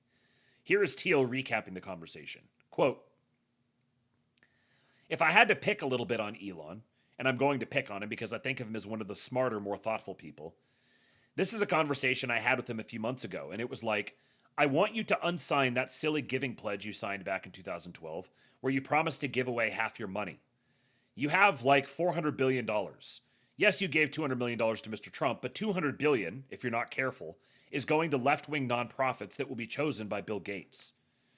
And then I, one step ahead, rethought it and said, you don't think about this much because you don't expect to die anytime soon. But you're 54 years old. I looked up the actuarial tables. At 54, you have a 0.7% chance of dying in the next year. And 0.7% of $200 billion is $1.4 billion, about 7 times what you gave to Trump. So Mr. Gates is effectively expecting $1.4 billion from you in the next year. That's a very, very Peter Thiel way of looking at the world. Quite good, in fact. And to his credit, Elon was, well, pretty fluid on it. He said, actually, I think the odds of me dying are higher than 70 basis points. A shocking explosion of self-awareness. Then he said, what am I supposed to do, give it to my children? I certainly can't give it to my trans daughter. That would be bad. You know, it would be much worse to give it to Bill Gates. End quote. When asked about the slain far-right commentator Charlie Kirk's memorial in reference to the role of Christianity in American politics, Thiel initially demurred, saying it was above his pay grade. When further prompted, he described what he saw as 2 versions of Christianity on display at the event. I think, what to say? I was thinking about, I had the chart, the catechon, pagan Christianity, versus the eschaton, the Christianity of Constantine versus that of Mother Teresa. We had an illustration of that with Kirk's wife saying that she forgave the murderers because that's what Christ would do. This was an incredibly saintly form of Christianity. And then, President Trump, I don't know, I forget the language exactly, but, Charlie was into forgiving, being nice to his enemies. He doesn't believe in being nice to his enemies. He wants to hurt his enemies. And that's sort of the pagan Christian view. And the problem, the naive view, is there has to be something somewhere in between, right? But how do you concretize that? What's the thing that's in between Mother Teresa and Constantine? Between forgiving the murderer and delighting in punishing your enemies? Perhaps, I don't know, perhaps the in-between thing I thought was that maybe Trump and Elon were able to forgive each other. Thiel argues that in order for the Antichrist to be able to pull off the Armageddon in one lifetime, they need to be young today. He points to 33 as an auspicious number. In these quotes, he draws parallels to powerful figures who died at the age of 33, including Jesus, Buddha, and some literary characters. Ah, excellent. We get the Peter Thiel numerology breakdown. Christ only lived to age 33 and became history's greatest man. The Antichrist has to somehow outdo this. I don't want to be way too literal on the 33 number. I'd rather stress the Antichrist will be a youthful conqueror.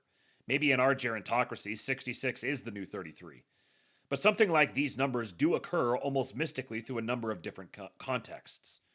Buddha begins his travels at age 30 and experiences nirvana, ego death, at age 33. But I had to be ecumenical and say something nice about Islam. One idea that's pretty cool is when you're reborn into your afterlife, you're born into your 33-year-old self. Your 33-year-old self is your best self.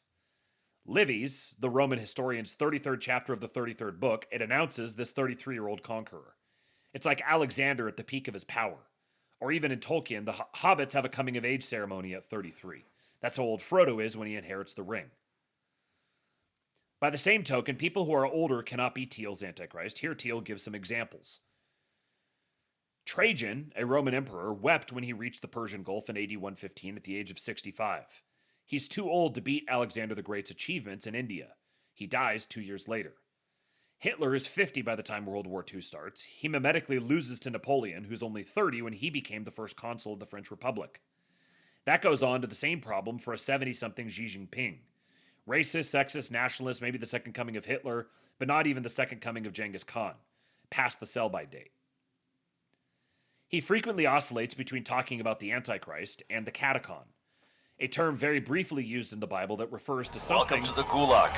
If you survive, you earn your freedom. Dr. Doom Guy, the 5 gifted subs. Thank you, sir. Agitprop Master, well below average, Wigatine Maxer, Ozarker Pleb, and Not a Panikin. Patriots nailed with every single one of them. Shout out to Dr. Doom Guy. Let me mark these here real quick, and then we keep reading. Okay, so the catechon is something that holds back the coming of the Antichrist. In one example, he describes a post-Cold War shift to embracing neoliberalism and bureaucracy as an example of Antichrist-like government. Quote, of course, you have all these examples where it's one toggle switch from catechon to the antichristic thing. Claudius to Nero, Charlemagne to Napoleon, anti-communism after the Berlin Wall comes down, it gets replaced by neoliberalism, which is, you know, the Bush 41 New World Order, which you can think of as anti-communism where there's no communists left. So continuing to be relentlessly anti-communist after the death of the communists. Or Christian democracy, which is sort of the European form of the catacontic transnational anti-communism. Once the communists are gone, it sort of decays into the Brussels bureaucracy. All kinds of different riffs one could do with this, or to go even further, if something is not powerful enough to potentially become the Antichrist, it probably isn't that good as the catacon. In other words, for something to constrain the Antichrist, it has to be at least as powerful as the Antichrist, is kind of the rationale he's talking about here. Mr. Sue says, give Matt more money, you cheap faggot bastards. What he said. Please do support your streamer. Tips.kingpill.com. In his last lecture, Thiel also responds during the Q&A portion to a question about potential 2028 presidential candidates and whether they are the Antichrist or catacon. When asked about AOC, Thiel says that he worries about there being a woke American Pope, Pope Leo, and a woke American president, creating a Caesar-Papist fusion. That's a very interesting thought. He goes on to talk about Ocasio-Cortez in relation to Thunberg. Quote, one of the ways these things always get reported is I denounce Greta as an antichrist. Nematoder! If I get my tariff money back from the feds, the astrolabe will get a Christmas bonus. AOK emoji. What are you doing to me, Nematoder? What are you doing to me? Making me choose between tariff, the success of my president's tariff policy, and getting paid. Thank you, man. I appreciate you. Nematoder has been around for a minute. He has been a long-time supporter of the show. He is a through-and-through patriot. One of the way these things always get reported is I denounce Greta as an antichrist. And I want to be very clear. Greta is, she's maybe sort of a type or a shadow of an antichrist of a sort that would be tempting. But I don't want to flatter her too much. So with Greta, you shouldn't take her as the antichrist for sure. With AOC, you can choose whether or not you want to believe this disclaimer that I just gave. What does he say about Trump and politics? Thiel is asked several times about Trump and how he fits into his imagination of what form Armageddon might take. In one instance, he is asked whether Trump's opposition to global governance makes Thiel feel any relief about the hastening of a one world order. Quote, at the very best, you shouldn't have even the most fanatical Trump supporter. You know, no politician, not even Reagan, will solve all problems for all time. Maybe we both were sort of delusional about Reagan in the 80s. There was some moment in the 1980s when we thought that Reagan had permanently solved the deepest problems in the world for all time. And that's too high a bar. That was too high a bar for Reagan. That's an unfairly high bar you're giving to Mr. Trump. You're just trying to make a subtle anti-Trump argument, and I'm not going to let you do that. One of Thiel's long-standing political affiliations has been anti-communism, and in his fourth lecture, he suggests that opposition to communism following the Second World War is something that held back the Antichrist. At other times, he is critical of post-Cold War presidents and government order. Quote, I always sort of wonder what functions as the catacon in the world after 1945. This is Schmidt's 1947 diary. Quote, I believe in the catacons, for me, the only possible way to understand Christian history and find it meaningful. The catacon needs to be named for every epoch in the past 1948 years. End quote. The way I interpret this is that, sotto voce, Schmidt is saying he has no idea what the catacon is. And maybe the New Dealers are running the whole planet. Then, of course, 1949, the Soviets get the bomb, and my sort of provisional answer is that the catacon for 40 years, from 49 to 89, is anti-communism, which is in some ways is somewhat violent, not purely Christian, but very, very powerful. I've argued that the catacon, or something like this, is necessary, but not sufficient. And I want to finish by stressing where one goes wrong with it. If we forget its essential role, which is to restrain the Antichrist might even present himself or itself or herself as the catacon, or hijack the catacon. This is almost a mimetic version, a similarity between the Antichrist and the catacon. They're both sort of political figures. The catacon is tied in with empire and politics. If the Antichrist is going to take over the world, you need something very powerful to stop it. Thiel also opines on modern-day Russia and offers his views on Vladimir Putin. Quote, In some sense, there are perhaps two candidates for the successors to Rome. For all sorts of reasons, I don't particularly like the Russian theories of all these ways where you have Putin describing himself as the catacon and the last Christian leader in the world. It's hard to look into someone's heart. I always suspect he's more of a KGB agent than a Christian. And then, of course, to be a catacon, you have to be strong enough to possibly become the Antichrist. And Russia is not nearly powerful enough to take over the world. It cannot simply be the catacon or the new Rome. Thiel also comments on the relation between Jewish people and the Antichrist. He argues against medieval theologians' idea that the Antichrist would be Jewish. Quote, "There's probably a lot I can say about the relation of the Jews to the Antichrist. The philo-Semitic rebuttal, just to get it on the table, is that the Jews in the Bible are described as a stubborn and stiff-necked people, which is mostly a bug, but maybe in the end times it is a feature, because this is sort of the way that Solovyov phrased it, that they're too stubborn to accept Christ, they will be too stubborn to be charmed by the Antichrist. And so they become the center of resistance to the Antichrist in the Solovyov narrative." In response, Thiel's spokesperson said, quote, "Peter was arguing against medieval anti-Semitic theologians who suggested that the Antichrist will be Jewish," citing Solovyov.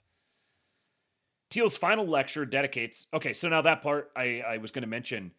There is a guy who...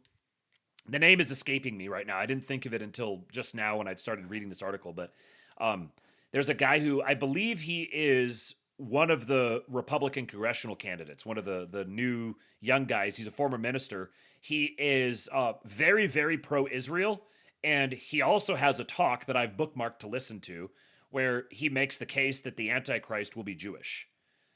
So he's like super, super pro-Israel, very Zionist, takes money from AIPAC, and he also, if I'm remembering correctly, he also makes the case that the Antichrist is Jewish. So I wanted to bring that up as a reminder that I'm going to listen to it, and then if it's worth getting into, then I'll bring it here to the show. Thiel's final lecture dedicates a large portion of its time to talking about empires and what role the U.S. government plays in holding back or advancing the Antichrist. He is characteristically non-committal, describing the country as having characteristics of a one-world government and also being outside it. Quote, "Now this is not meant to be an anti-British or anti-American lecture. It's just that America is, at this point, the natural candidate for catacon and Antichrist. Ground zero of the one-world state, ground zero of the resistance to the one-world state. Thank you, Emperor Atreides. The U.S. World Police is the one truly sovereign country. They always say the president is the mayor of the U.S. and the dictator of the world. International law gets defined by the U.S. That's sort of NATO's prime to see in some ways coordination of the world's intelligence agencies. Thank you again, Emperor Atreides. Then, of course, the global financial architecture we discussed is not really run by shadowy international organizations. It's basically American. And perhaps always a very important feature is the reserve currency status of the dollar, where it's sort of the backstop for all the money. The petrodollar regime, there's all sorts of crazy ways you have trade deficits, current account deficits, but then in all these ways the money gets recycled into the U.S. Then, of course, there's sort of a way where, from a certain perspective, the U.S. is also the place that's the most outside the world state. In many ways, it's probably one of the best tax havens, at least if you're not a U.S. citizen. And then there are all these ways the U.S. is kind of an ideological superpower. Christian, ultra-Christian, anti-Christian sense, woke Protestant liberation theology, social gospel, social justice, city on a hill. This institution serves as a beacon of light for other nations and honor. In another point in his final lecture, he seems to suggest that when things are codified or formalized, they tend to lose their power or ability to operate. He selects Guantanamo Bay detention camp as an example. This is kind of one of those things, I can't remember what the law is, but it's there's a particular law that's kind of like an aphorism that when something becomes a goal, when something gets codified as a goal, it ceases to become a useful, what is it? When you start to measure something, it like loses its ability to be a useful measurement because it starts getting treated as a goal and it modifies the behavior. There's kind of like a Schrodinger's thing there. Like as soon as you start looking at the goal, then it changes what the goal is. By 2005 in Guantanamo, you were way better off as a Muslim terrorist in Guantanamo. The liberal lawyers had taken over by 2005 than as a suspected cop killer in Manhattan. In Manhattan, if you were a suspected cop killer back in 2005, there was some informal process they had for dealing with you. Guantanamo was formalized. Initially, they did some bad things, and then very quickly, they weren't able to do anything anymore. And this is, again, a sort of revelatory unraveling process. During the Q&A section, Peter Robinson talks about John Henry Newman's description of the Antichrist, promising people things like civil liberty and equality. He offers you baits to tempt you, Robinson said, quoting Newman. Then Robinson says to Thiel, the Antichrist is a really cool, glamorous, hip operator. Is that Zohran Mamdani? Thiel doesn't directly answer the question, but does offer his take on the young progressive mayoral candidate. Quote, I don't think Mamdani can be president because he's not a natural-born citizen, so he's capped out at mayor. I also don't think he's really promised to reduce my taxes. In his final lecture, Thiel was asked to comment on various potential 2028 presidential candidates and whether they'd be more of an Antichrist figure or a catacon. Thiel says he is very pro-J.D. Vance, but he has some concerns about his allegiance to the Pope. This is one of the most interesting things in here. Quote, the place that I would worry about is that he's too close to the Pope. And so we have all these reports of fights between him and the Pope. I hope there are a lot more. It's the Caesar-Papist fusion that I always worry about. By the way, I've given him this feedback over time. And you know, with the sort of, I don't like his popism, but there's sort of a way if I steelmanned it, it's always, you have to think about whether if you say you're doing something good, whether it's a command, a standard, or a limit, or whether in philosophical language is it necessary or sufficient. So he's like, if I'm going to go tell J.D. Vance, hey, good job, you're doing something good right now. Is that me commanding him to do that? Is that me applying a standard that he needs to continue to live up to? Or am I placing a limitation on him? I'm saying, no, you're doing good enough, you don't need to do more. And so when J.D. Vance said that he was praying for Pope Francis's health, it's as a command, as a necessary thing. Okay, that's, if you're a lot more, if you're a good Catholic,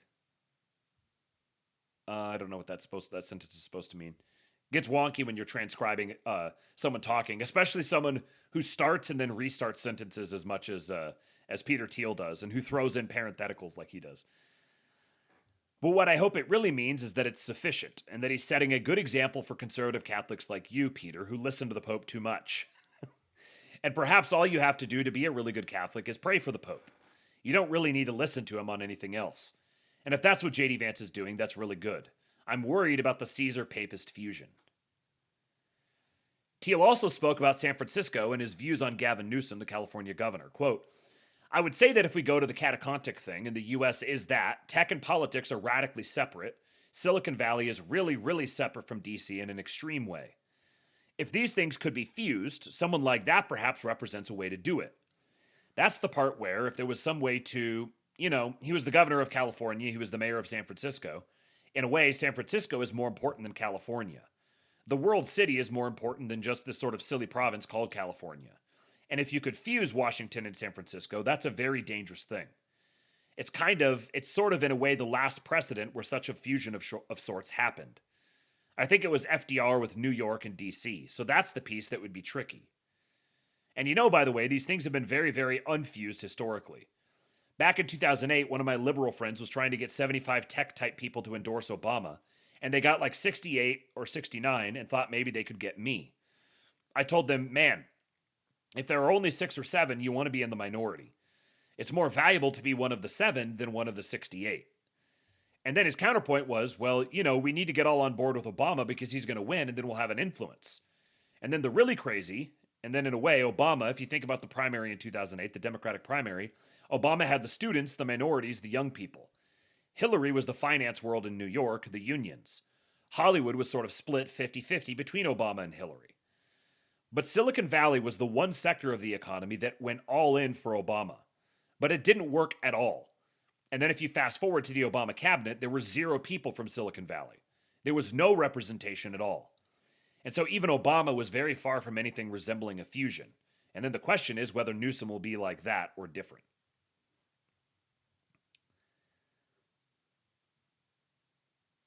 Why is he fixated on stagnation? Chief among Thiel's concerns about how quickly the world is hurtling toward an Armageddon is what he describes as a stagnation or slowing down of technological and scientific progress. He attributes part of that to the use of science and technology, what's largely seen as a force for good in his telling, for harm. The creation of the gun and the machine gun wounded our faith in science and tech, he said, and then the atom bomb somehow blew it up entirely. And in some sense, in 1945, science and tech became apocalyptic. It left us with a question. This fear of tech is what the Antichrist will seize on to gain power, he says. During the Q&A portion of the first lecture, Thiel is asked about how artificial intelligence, the much-hyped darling of his fellow Silicon Valley investors, fits into this larger narrative of technological stagnation. Thiel said AI was a symptom of the larger tech stagnation, and that people, including Andreessen, needed to boost its promises because there's nothing else going on. Quote, if we're going to have this sort of crazed corporate utopianism versus effective altruist Luddite thing, so this is basically like, he's talking about EAC versus EA, basically here. Crazed corporate utopianism versus effective altruist Ludditism. If you try to have some more nuanced version of this, you try to quantify it. How big is the AI revolution? How much is it going to add to GDP, add to living standards, things like that? My placeholder is it's looking probably on roughly the scale of the internet from 1990 to the late 90s. Maybe it can add 1% a year to GDP. There are big error bars around that. And I think the internet was quite significant. People talked about the internet in very similar terms in 1999. That's another way where it sounds like roughly the right scale. It's funny because this has kind of been my same take on it. Like, in retrospect, the internet has become something that's very mundane, but at the same time, it was also extraordinarily transformative.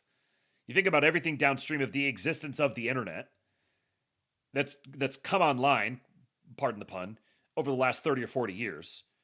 I think AI is comparable to that, which is both underselling it and overselling it, kind of. Like, to some people you think you're underselling it, to some people you think you're overselling it.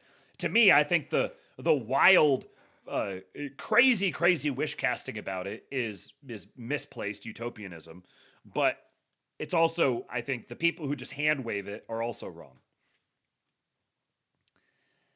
The place where it's very different, where it feels both true of the internet and maybe it's true of AI, maybe a place where I would agree with Andreessen, the negative part of the statement is, but for AI, nothing else is going on. He's not talking about going to Mars, so it doesn't sound like he believes Elon's about to go to Mars.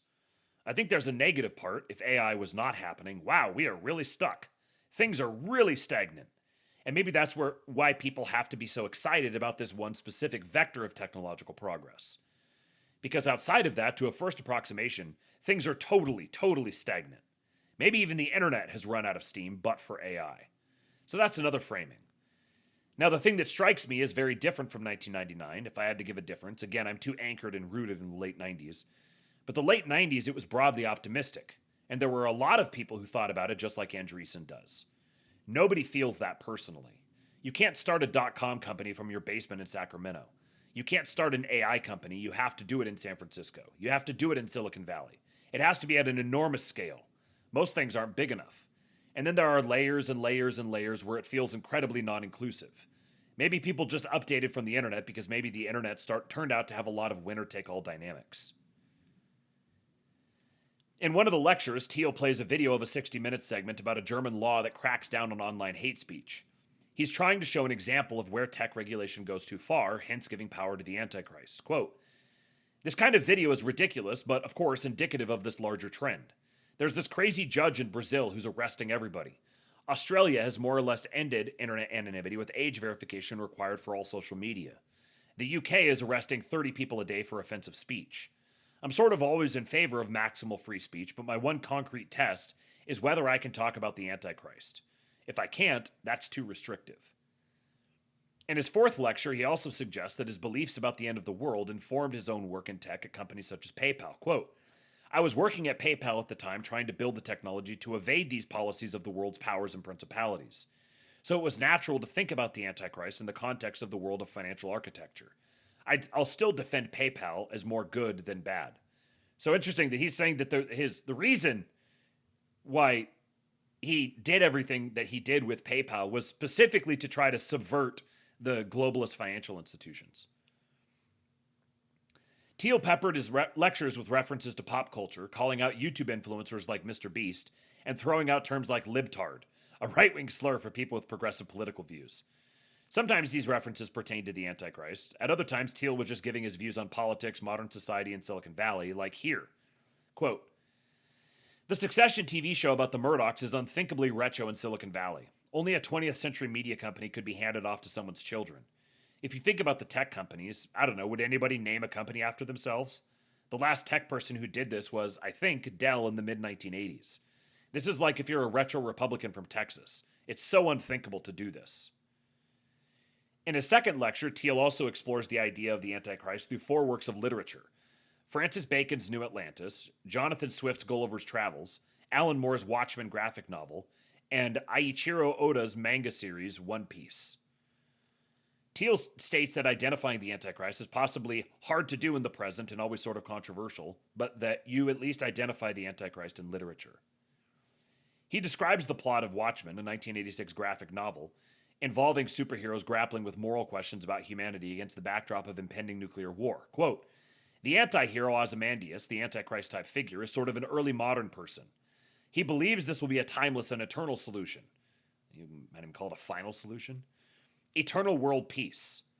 Moore is sort of a late modern. In early modernity, you have ideal solutions, perfect solutions to calculus. In late modernity, things are sort of probabilistic. And at some point, he asks Dr. Manhattan whether the world government is going to last. And he says that nothing lasts forever. So you embrace the Antichrist, and it still doesn't work.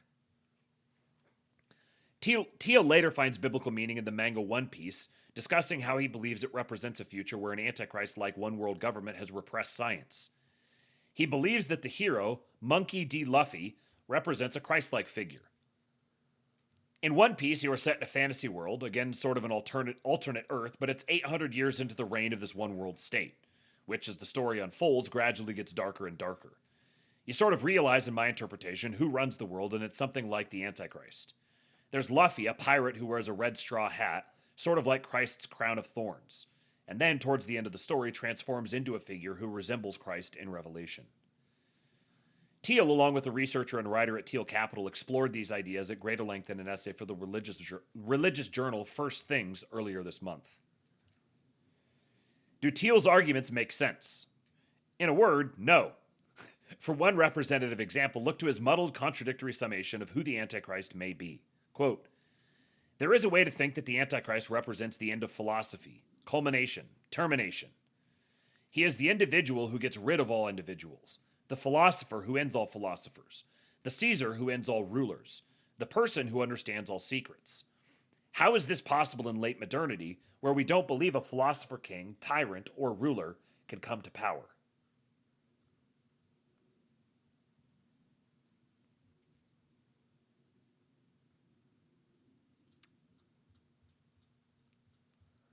Very interesting musings.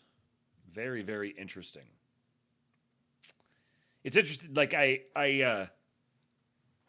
see that last point he's making at the very end. It's totally coherent to me. Like, it's funny that they're like, "Oh, it doesn't make any sense at all." It totally makes sense. And I've thought about this in the past, that in what was the thing he said here? He is the individual who gets rid of all individuals, the philosopher who ends all philosophers, the Caesar who ends all rulers, the person who understands all secrets. How is this possible in late modernity, where we don't believe a philosopher king, tyrant, or ruler can even come to power? Totally coherent. Like, ostensibly, this sort of character does emerge, does come to pass. But in late modernity here, we don't even think such a person like that can even exist. So how would they actually arise? And here's where you have the catacon and the Antichrist, and this tension between them, where perhaps the way that you get the evil philosopher king, the Antichrist, is you first have to have the door opened for the good philosopher king. The good philosopher king ascends to power and opens up the doors of the mind for the people to then accept the bad philosopher king, because now the category of philosopher king has been restored as a possibility. Now, I've thought about this in the past with the whole Build a Caesar concept with people like Bukele, and so it's like we've entered this situation where the only solution is an autocratic leader that comes in and just does things, makes the things happen, fixes the problems, just cuts the Gordian knot. But there's a there's like a gamble. There's a potential poison pill or a trap contained in that the solution that has to be brought to bear contains within it the it's like the Trojan horse that brings the ultimate bad thing to bear. And yet, then do you say we don't accept the solution because if we accept the solution, we open up the possibility of something worse? Well, no, you have to have the solution. And this applies to more than just the idea of like, the philosopher king, the bill to Caesar, whatever. You have to have the solution. Even recognizing that Aussie scene!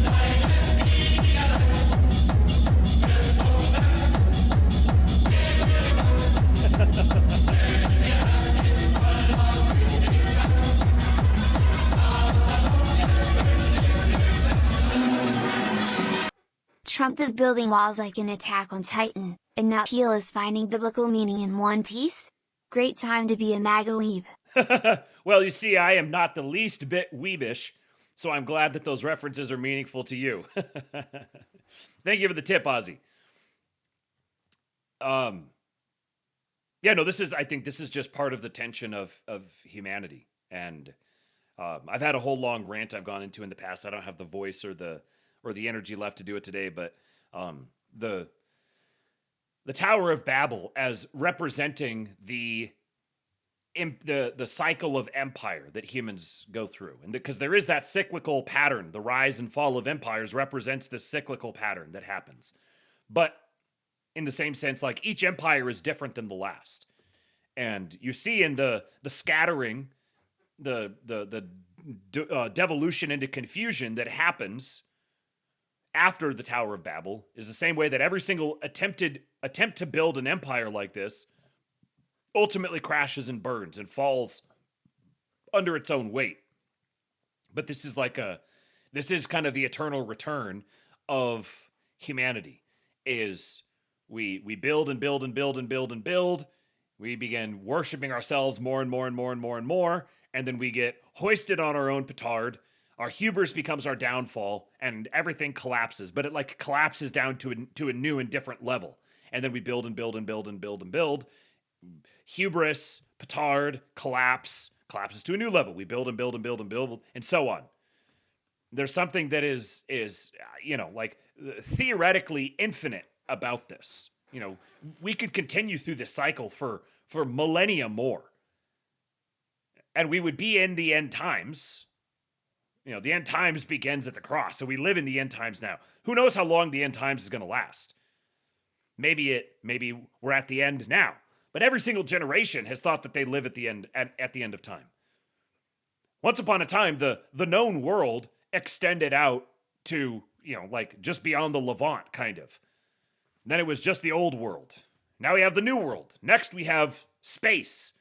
We have the digital frontier as new worlds that we can go expand into.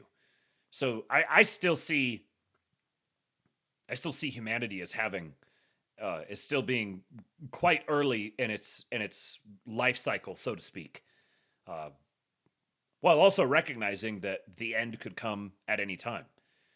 Because also this riff that Luongo does, where he's like, "What if we're we're expecting we have the sense of impending doom about the bottom being near us, like we feel like we're falling toward the bottom and we're gonna splat." But he's like, "What if we already hit the bottom in this particular cycle? What if we've already bottomed out?" And if you go back and you describe the events of the last 10 years or so, you get COVID and you get all the tranny stuff and all the stuff that's happened over the past decade. If you described that sounds like a nightmare. To us, it's like really bad, but it's also like, yeah, this is the world that we've been living in. If you described it to previous generations, they would have been like, how have you not just ended it all? You live at the end of the world. And so what if we've already bottomed out and now we're beginning the steady climb up to start the cycle over again? And this new climb is going to take who knows how long. It's worth considering, particularly if you feel prone to despair. I'll quote my old podcasting partner, Jason Stapleton. You should never bet on the end of the world. because it's only going to happen once, and when it does, you're going to have much bigger issues to deal with. Never despair, never doom. Always listen to the Astrolabe. Thank you for showing up today, guys. No Labe tomorrow, but tomorrow evening, go over to Miranchuk Now, where I will be joining our one of our other. I will be. I just realized this. I'm going to be talking to two grumpy old Gen X guys. We'll see how that goes. 9 p.m. Eastern. 9 p.m. Eastern on Miranchuk Now. It will be Jason, myself, joined by Tom Luongo. So I actually have no idea exactly what we're going to talk about, but Jason invited me, so should be a very, very good conversation. Looking forward to it. Make sure you guys show up for that. Follow me on X at KingPilled. Follow the KingPilled channel. Join the KingPilled Discord. I will make sure I remind you. I'll send out pings reminding everyone that it's going to happen.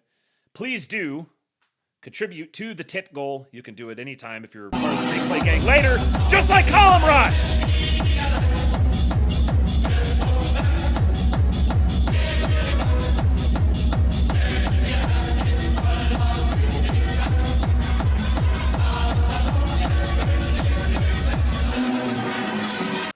Feels like we hit the bottom. The power bottom. Welcome to the suck, homos! You're gay! Thank you, Column Rush. So true. It does feel like we hit the bottom. Now we've got our power top, Scott Bessent, at the helm.